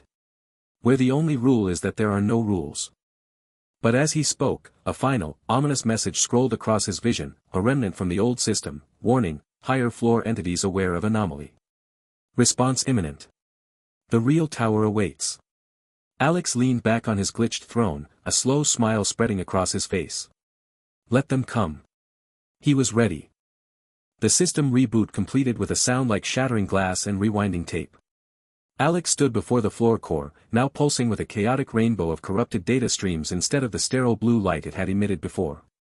His hands were still extended, fingers twitching as if typing on an invisible keyboard, the final commands of his virus still echoing in the code he now perceived as layers of reality. Around him, Floor 0 transformed. The barren wasteland of the tutorial floor shimmered like a heat haze. Jagged polygons of earth smoothed into rolling hills dotted with crystalline formations that glitched between colors, one moment emerald green, the next crimson, then a deep void black. The sky, once a perpetual twilight gray, fractured into a mosaic of error messages and debug symbols that swirled like auroras. Monsters, the low-level goblins and wolves that had terrorized new climbers, paused mid-attack, their pixelated forms dissolving and reforming as allies. A goblin near Alex blinked, its red aggression indicators fading to friendly green. It tilted its head, then offered a clumsy salute. It worked, Alex whispered, his voice raw from the battle. He could feel the changes in his bones, a thrumming connection to every line of code in this domain. The Overseer was gone, frozen in that logic loop he'd engineered, its consciousness trapped in an endless recursive function. Admin rights flowed through Alex like electricity. He was no longer just a climber, he was the system here. Lyra stumbled out from behind a glitched rock formation, her chains dissolving into error messages that faded to nothing. She looked dazed, her eyes wide with the same code sight Alex had developed. Alex? What? I can see everything.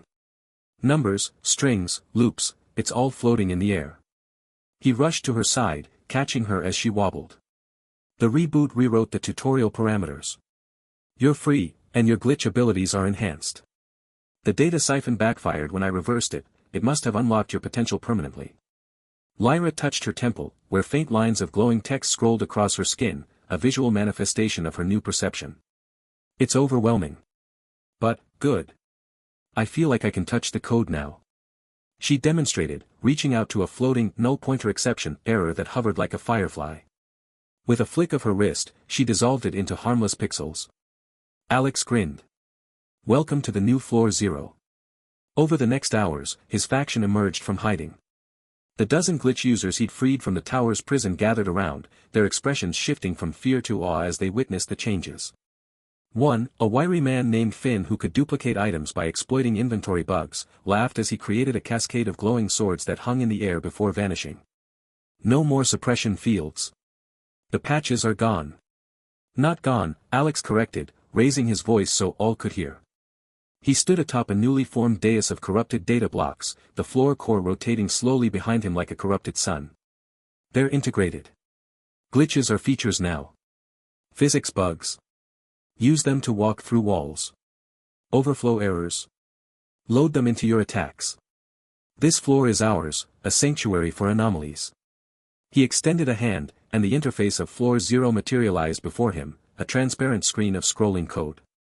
With a thought, he summoned a command prompt and typed, /spawn_safe_zone. Instantly, a shimmering dome of distorted space expanded from the dais, covering a kilometer radius.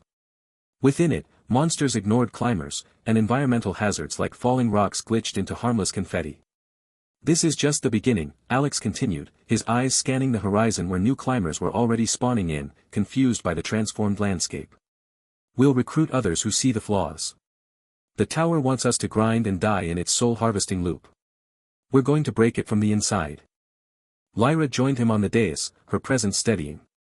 What about the higher floors? The reboot alert mentioned they're aware. Alex's smile turned grim. Let them come. But first, we need to establish our rule. He accessed the admin logs, pulling up a global broadcast function. A holographic screen flickered to life above the dais, visible to every climber on floor 0. It showed Alex's face, etched with the faint glow of corrupted data, and behind him, the glitched throne he'd begun to form from solidified error messages. Attention, all climbers, his voice echoed across the floor, carried by hacked audio channels. My name is Alex. You've been lied to. The Tower of Ascension isn't a path to glory, it's a prison designed to farm your souls. The tutorial is an infinite meat grinder. But I've hacked floor 0. Here, the rules are different. Glitches are power. Exploits are survival. If you're tired of dying to unfair stats, if you see graphical tears or error messages, come to the central dais. Join the glitch faction. Reject the system. Hack the tower. The message repeated, scrolling in multiple languages across the interface. Almost immediately, responses flickered in, whispers from climbers hiding in caves, shouts from those battling now friendly monsters. A group of 3 newcomers, still in tattered starter gear, approached cautiously. One, a young woman with eyes that flickered with minor code sight, stepped forward. I've been seeing numbers in the air since I got here.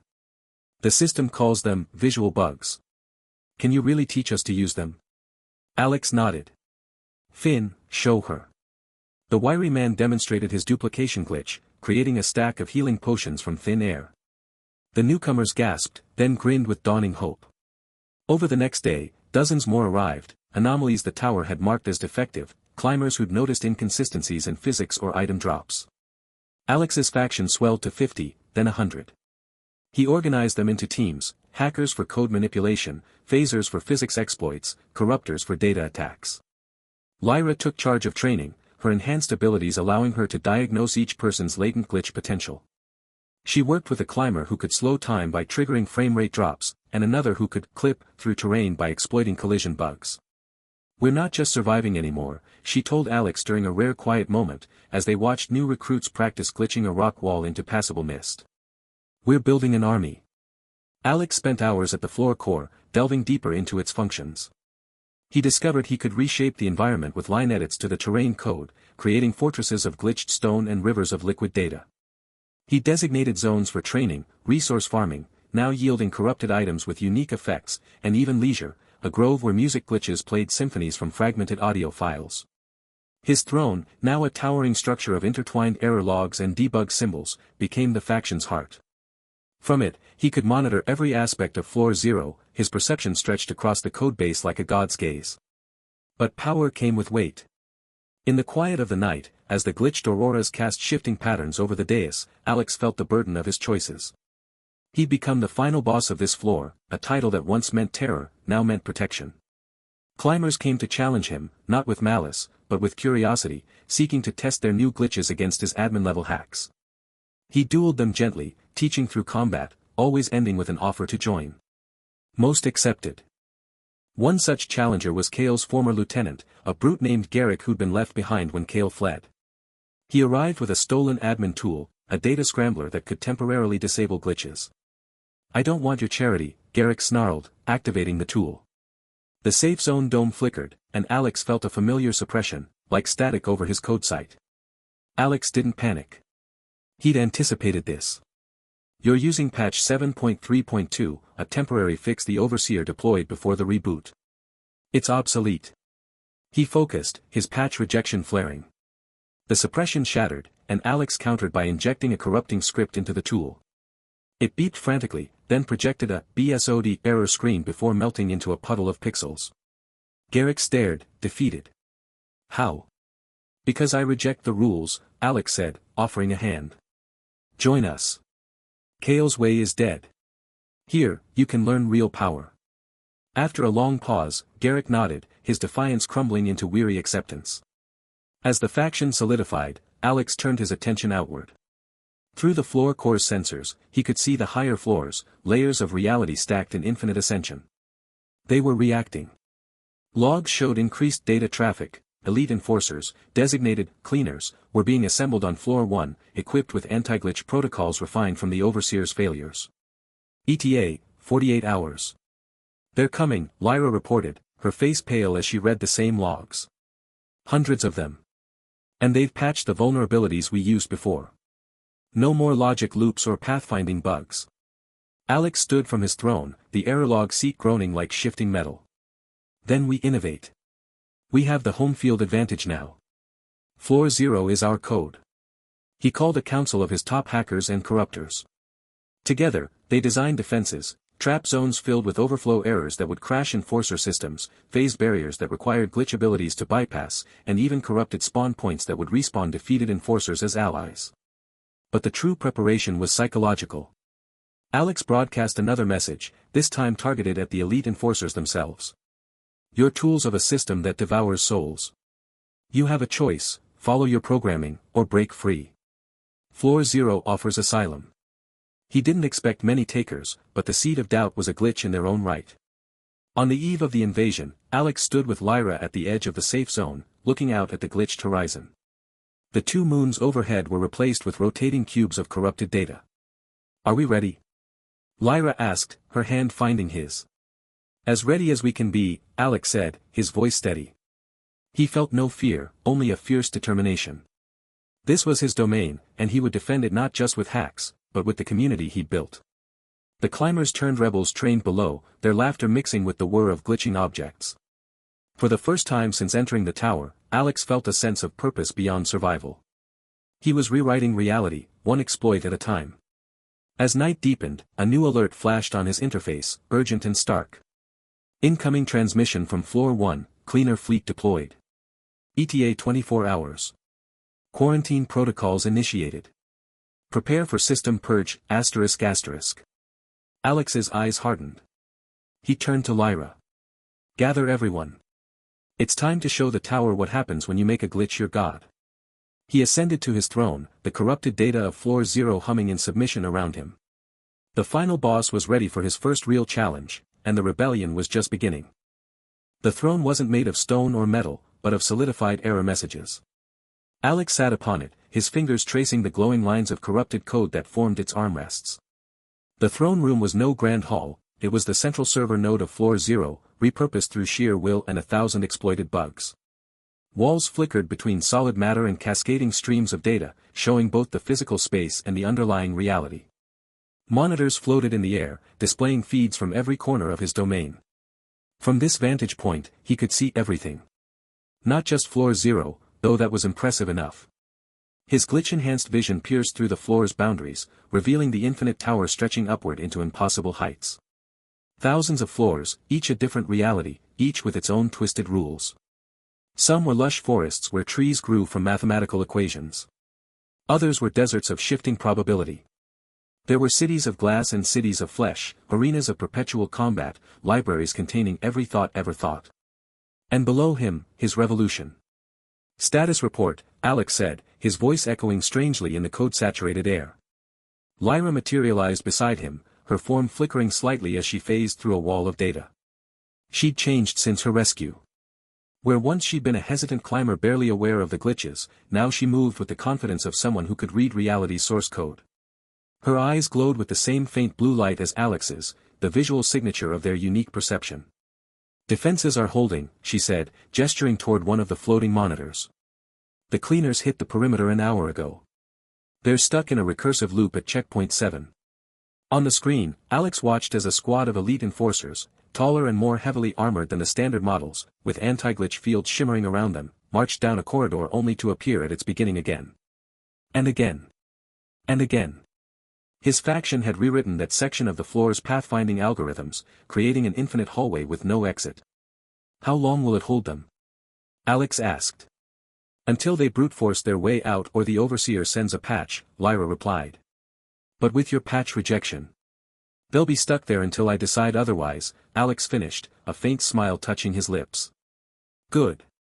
He rose from the throne, the Aerotex throne dissolving into particles of light as he stood. The floor beneath his feet wasn't solid, it was a mosaic of overlapping realities, showing glimpses of other places and times. He walked toward the main viewing portal, a massive window that shouldn't have existed according to the tower's architecture. Outside, Floor Zero had transformed. Where once there had been a barren wasteland designed to grind climbers into dust, now there was something, alive. Not with organic life, but with possibility. Structures built from repurposed monster spawn points glowed with stolen energy. Training grounds where new recruits learned to see the glitches. Forges where corrupted items were reforged into tools of rebellion. And everywhere, his people. Hundreds of them now. Climbers who had heard his broadcast and chosen defiance over compliance.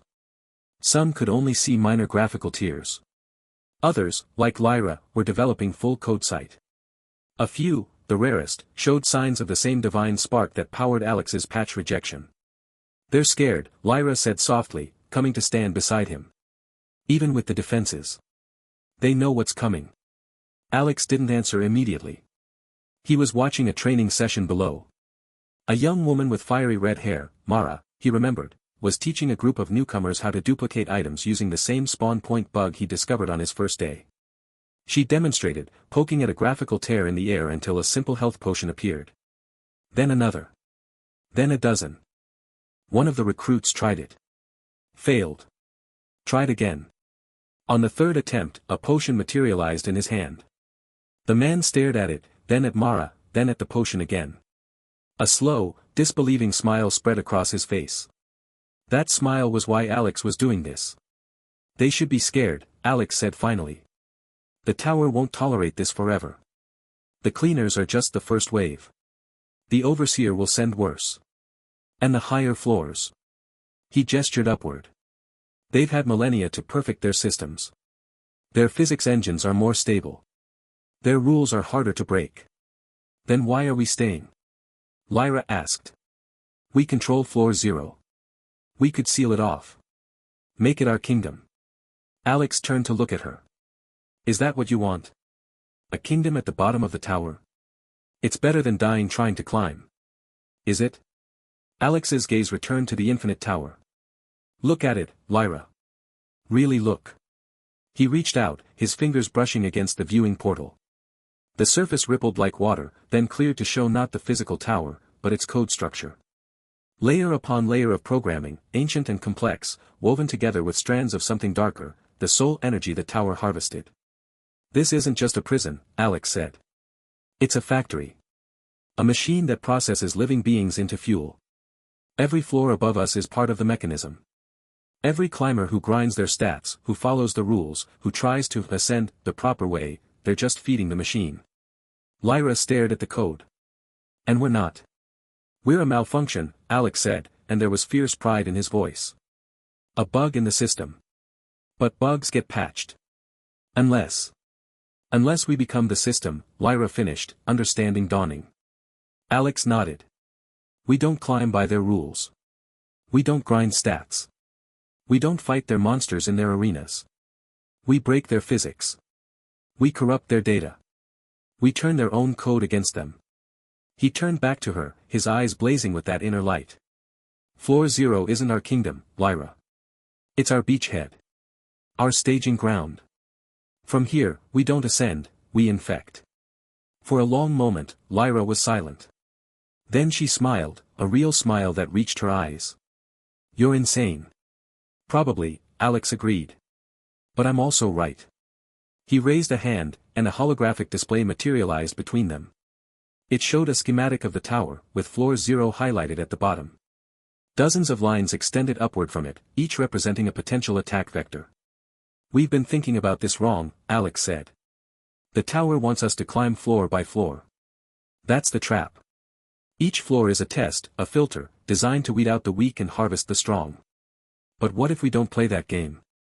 He zoomed in on the schematic. Look at the code structure. Between each floor, there are buffer zones, glitched dimensions like the one we escaped through. Normally, climbers pass through them briefly during ascension. But what if we stayed? Lyra's eyes widened. You want to travel through the buffers. Not travel, Alex corrected. Infect. We find the weakest points in each floor's code, the seams between realities. We send teams through. Not to fight, not to climb. To hack. To introduce glitches. To teach others to see the code. He pointed to a specific section of the schematic. Floor 1. Its physics engine has a known memory leak. If we trigger it at the right moment, we could cause localized reality collapse. Floor 2 uses a proprietary rendering system that's vulnerable to buffer overflow. Floor 3. You've been studying, Lyra said, her voice filled with awe.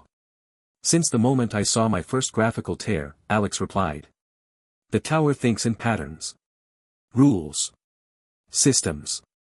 It can't comprehend someone who doesn't just break the rules, but rewrites them. Below them, an alarm sounded, soft, insistent. One of the perimeter defenses had been breached. On a monitor, Alex watched as a cleaner finally broke free of the recursive loop. It didn't look like the others anymore. Its armor was scorched and cracked. One of its arms hung useless at its side. But it was moving forward, its anti-glitch field flickering but holding. They're adapting, Lyra said, tension in her voice. They always do, Alex said. But so do we. He didn't sound concerned. If anything, he sounded pleased. This is perfect, he said, watching the cleaner advance. A live test subject. I've been developing a new exploit. Alex. Trust me. He closed his eyes. For a moment, nothing happened. Then the code around him began to shift. Not just the visual representation, the actual underlying reality. Lines of programming detached from the walls and floor, swirling around him in a complex dance. On the monitor, the cleaner froze. Its anti-glitch field flared bright, then died. The creature staggered, clawing at its helmet as if trying to tear it off. Data streams, visible only to those with code sight, poured from its joints, from its eyes, from every seam in its armor. What are you doing to it?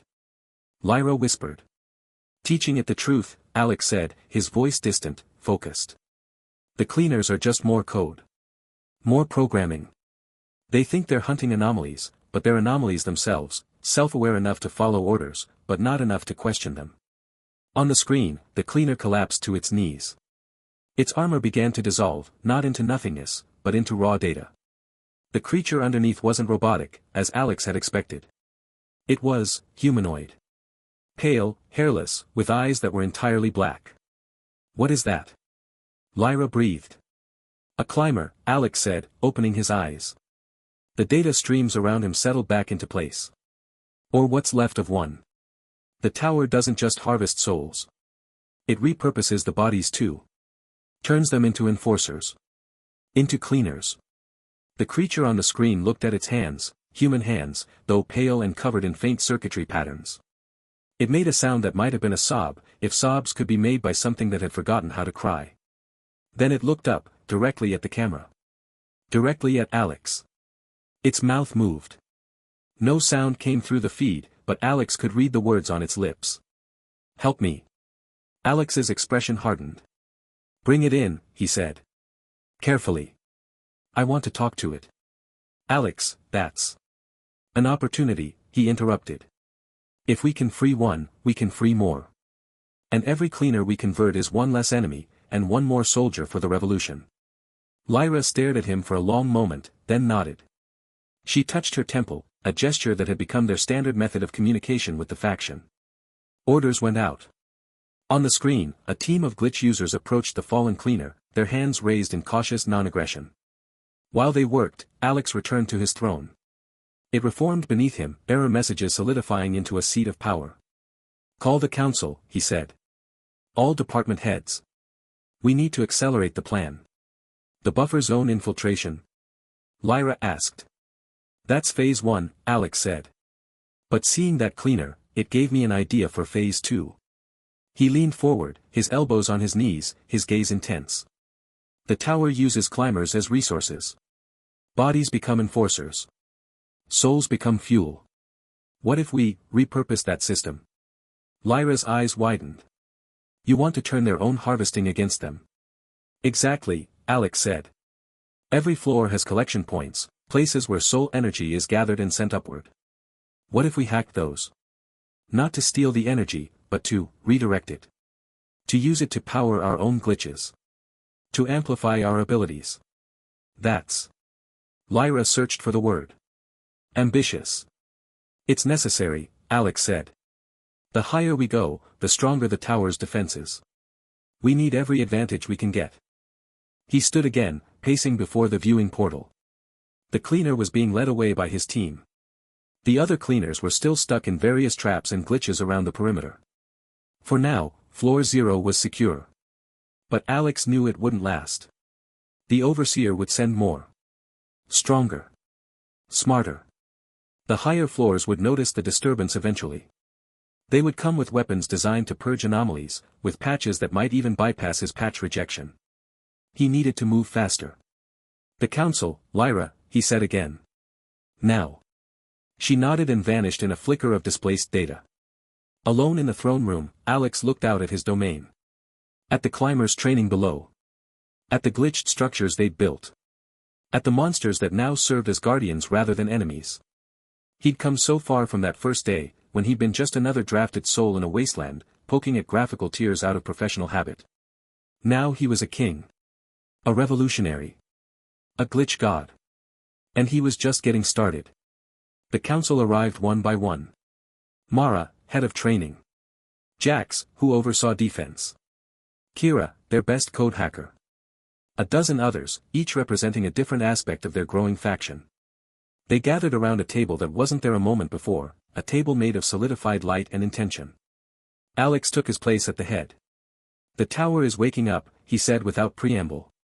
The cleaners are just the beginning. We have maybe days before the real response comes. So we're moving the timetable up. He projected the schematic again, this time with new annotations. Phase 1 begins tonight. Infiltration teams will enter the buffer zones between floors. Their mission isn't combat, it's corruption. Find the weak points. Introduce glitches. Recruit if possible, but priority is destabilization. Mara raised a hand. The teams, they're not ready. Most of them have only been with us a week. Then they'll learn on the job, Alex said. The tower won't wait for us to be ready. He zoomed in on the schematic. Phase 2 is more complex. Jax, I need your people to locate every soul collection point on the adjacent floors. Kira, you'll work with me to develop a hack that can redirect that energy. Redirect it where? Kira asked. Here, Alex said. To floor 0. To us. The tower uses that energy to sustain itself, to power its systems. We'll use it to power our revolution. There were murmurs around the table. Doubtful murmurs. This is too fast, someone said. This is suicide, said another. Alex let them talk for a moment. Then he raised a hand, and silence fell. When I first came to the tower, he said, his voice quiet but carrying, I saw a graphical tear. A simple rendering error. I poked it, and a health potion duplicated. That was all it took, one small act of defiance. One refusal to accept reality as it was presented. He looked at each of them in turn. Now look at us. We control an entire floor. We've turned monsters into allies. We've freed cleaners from their programming. We've done the impossible because we refuse to accept the possible. He leaned forward, his hands on the table. The tower wants us to be afraid. It wants us to move slowly. To be cautious. To prepare. That's how it wins. That's how it's always won. It grinds down resistance through patience, through bureaucracy, through the slow, inevitable weight of its rules. We don't play by those rules, Alex said, and now his voice was iron. We write our own. And our first rule is this, we don't wait for permission. We don't wait until we're ready. We strike now, we strike hard, and we break everything that gets in our way. For a long moment, no one spoke. Then Mara stood. My team will be ready in 2 hours. Jax nodded. We've already mapped 3 collection points on floor 1. We'll find more. Kira smiled, a sharp, dangerous smile. I've been wanting to hack a soul harvester since I got here. One by one, they agreed. The doubt vanished, replaced by determination. By the same fierce pride Alex felt burning in his own chest. This was why they would win. Not because they were stronger. Not because they had better weapons. But because they believed in something the tower could never comprehend, the right to defy. The right to break. The right to be more than fuel for a machine.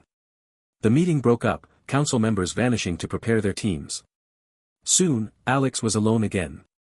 He returned to the viewing portal. Night was falling over floor 0, or what passed for night in a realm where day and night were just settings in a configuration file. The sky darkened, and stars appeared. Except they weren't stars. They were data points. Glitches in the celestial rendering. Alex had left them there intentionally, as a reminder, even the heavens could be broken. Lyra reappeared beside him. They're scared, she said again. But they're going. Good, Alex said. What about you, she asked. What will you do while they're infiltrating? Alex smiled. It wasn't a nice smile. It was the smile of a QA tester who just found the mother of all bugs. I'm going to have a conversation, he said. With who? Alex pointed upward. With the architect. He closed his eyes. Not to sleep. Not to rest. To dive. His consciousness slipped from his body, not through any magical means, but through a backdoor he'd built into Floor Zero's systems. He fell through layers of code, through firewalls and encryption, through realities and unreality, until he reached the place he'd been searching for since he first seized control of the core. The source. The dead god's consciousness wasn't dead at all. It was dormant. Trapped in the very prison it had built, feeding on the souls it harvested in a grotesque, eternal cycle. Alex floated in a void of pure data. Before him, something stirred. Not yet, a voice said. It wasn't a sound. It was data. Pure information injected directly into his consciousness. The game is not for you to play. It's not a game, Alex thought back. It's a prison. And I'm not playing, I'm breaking out. Foolish child. You think you are the first to see the glitches? To reject the patches? There have been others. Stronger. Smarter. They are all gone now. Fuel for the engine. Maybe, Alex conceded. But they didn't have what I have. And what is that? Alex reached within himself, to the spark that had always been there. The divine fragment. The piece of something greater that made him immune to the tower's programming. He didn't understand it fully, not yet. But he knew how to use it. He projected it outward, into the void. The reaction was immediate. The data around him convulsed. The void rippled like a pond struck by a stone. Impossible, the voice whispered, and now there was something in it that might have been fear. You should not exist. I do anyway, Alex said. And I'm coming for you. For all of you. Floor by floor, line of code by line of code, I'm going to tear this prison apart. You will fail. Maybe, Alex said again. But I'll fail on my terms. Not yours. He withdrew, his consciousness snapping back to his body in the throne room. He opened his eyes. Lyra was staring at him, concern on her face. What happened, she asked. You were gone for almost an hour. Just making introductions, Alex said. He stood, stretching muscles that hadn't actually been used. The teams? Ready, Lyra said. They're waiting for your signal. Alex looked out at Floor 0. At his people. At his revolution. He thought of the dead god's words. The game is not for you to play. But that was the thing about games. They had rules. And Alex had never been good with rules. He raised a hand. Not to give an order. Not to cast a spell. Just to acknowledge the moment. The beginning of something new. Something unprecedented. Then he grinned. The same grin he'd worn when he duplicated that first health potion. The grin of a man who'd found a flaw in reality and decided to exploit it. Begin, he said. And across Floor 0, teams of glitch users stepped into tiers in reality. They vanished into the buffer zones, carrying with them the seeds of rebellion. Carrying the promise of a new way to climb. Alex watched them go. Then he turned to Lyra. Come on, he said. We have a soul harvester to hack. He took one last look at the infinite tower stretching upward. At the thousands of floors waiting to be broken. At the system waiting to be defied. This wasn't the end. It wasn't even the beginning of the end. It was just the end of the beginning. And as he turned away, a message echoed in the depths of his consciousness, faint but clear, carrying the weight of ages and the promise of chaos. You have awakened the true game. The real tower awaits. Alex's grin widened. He couldn't wait.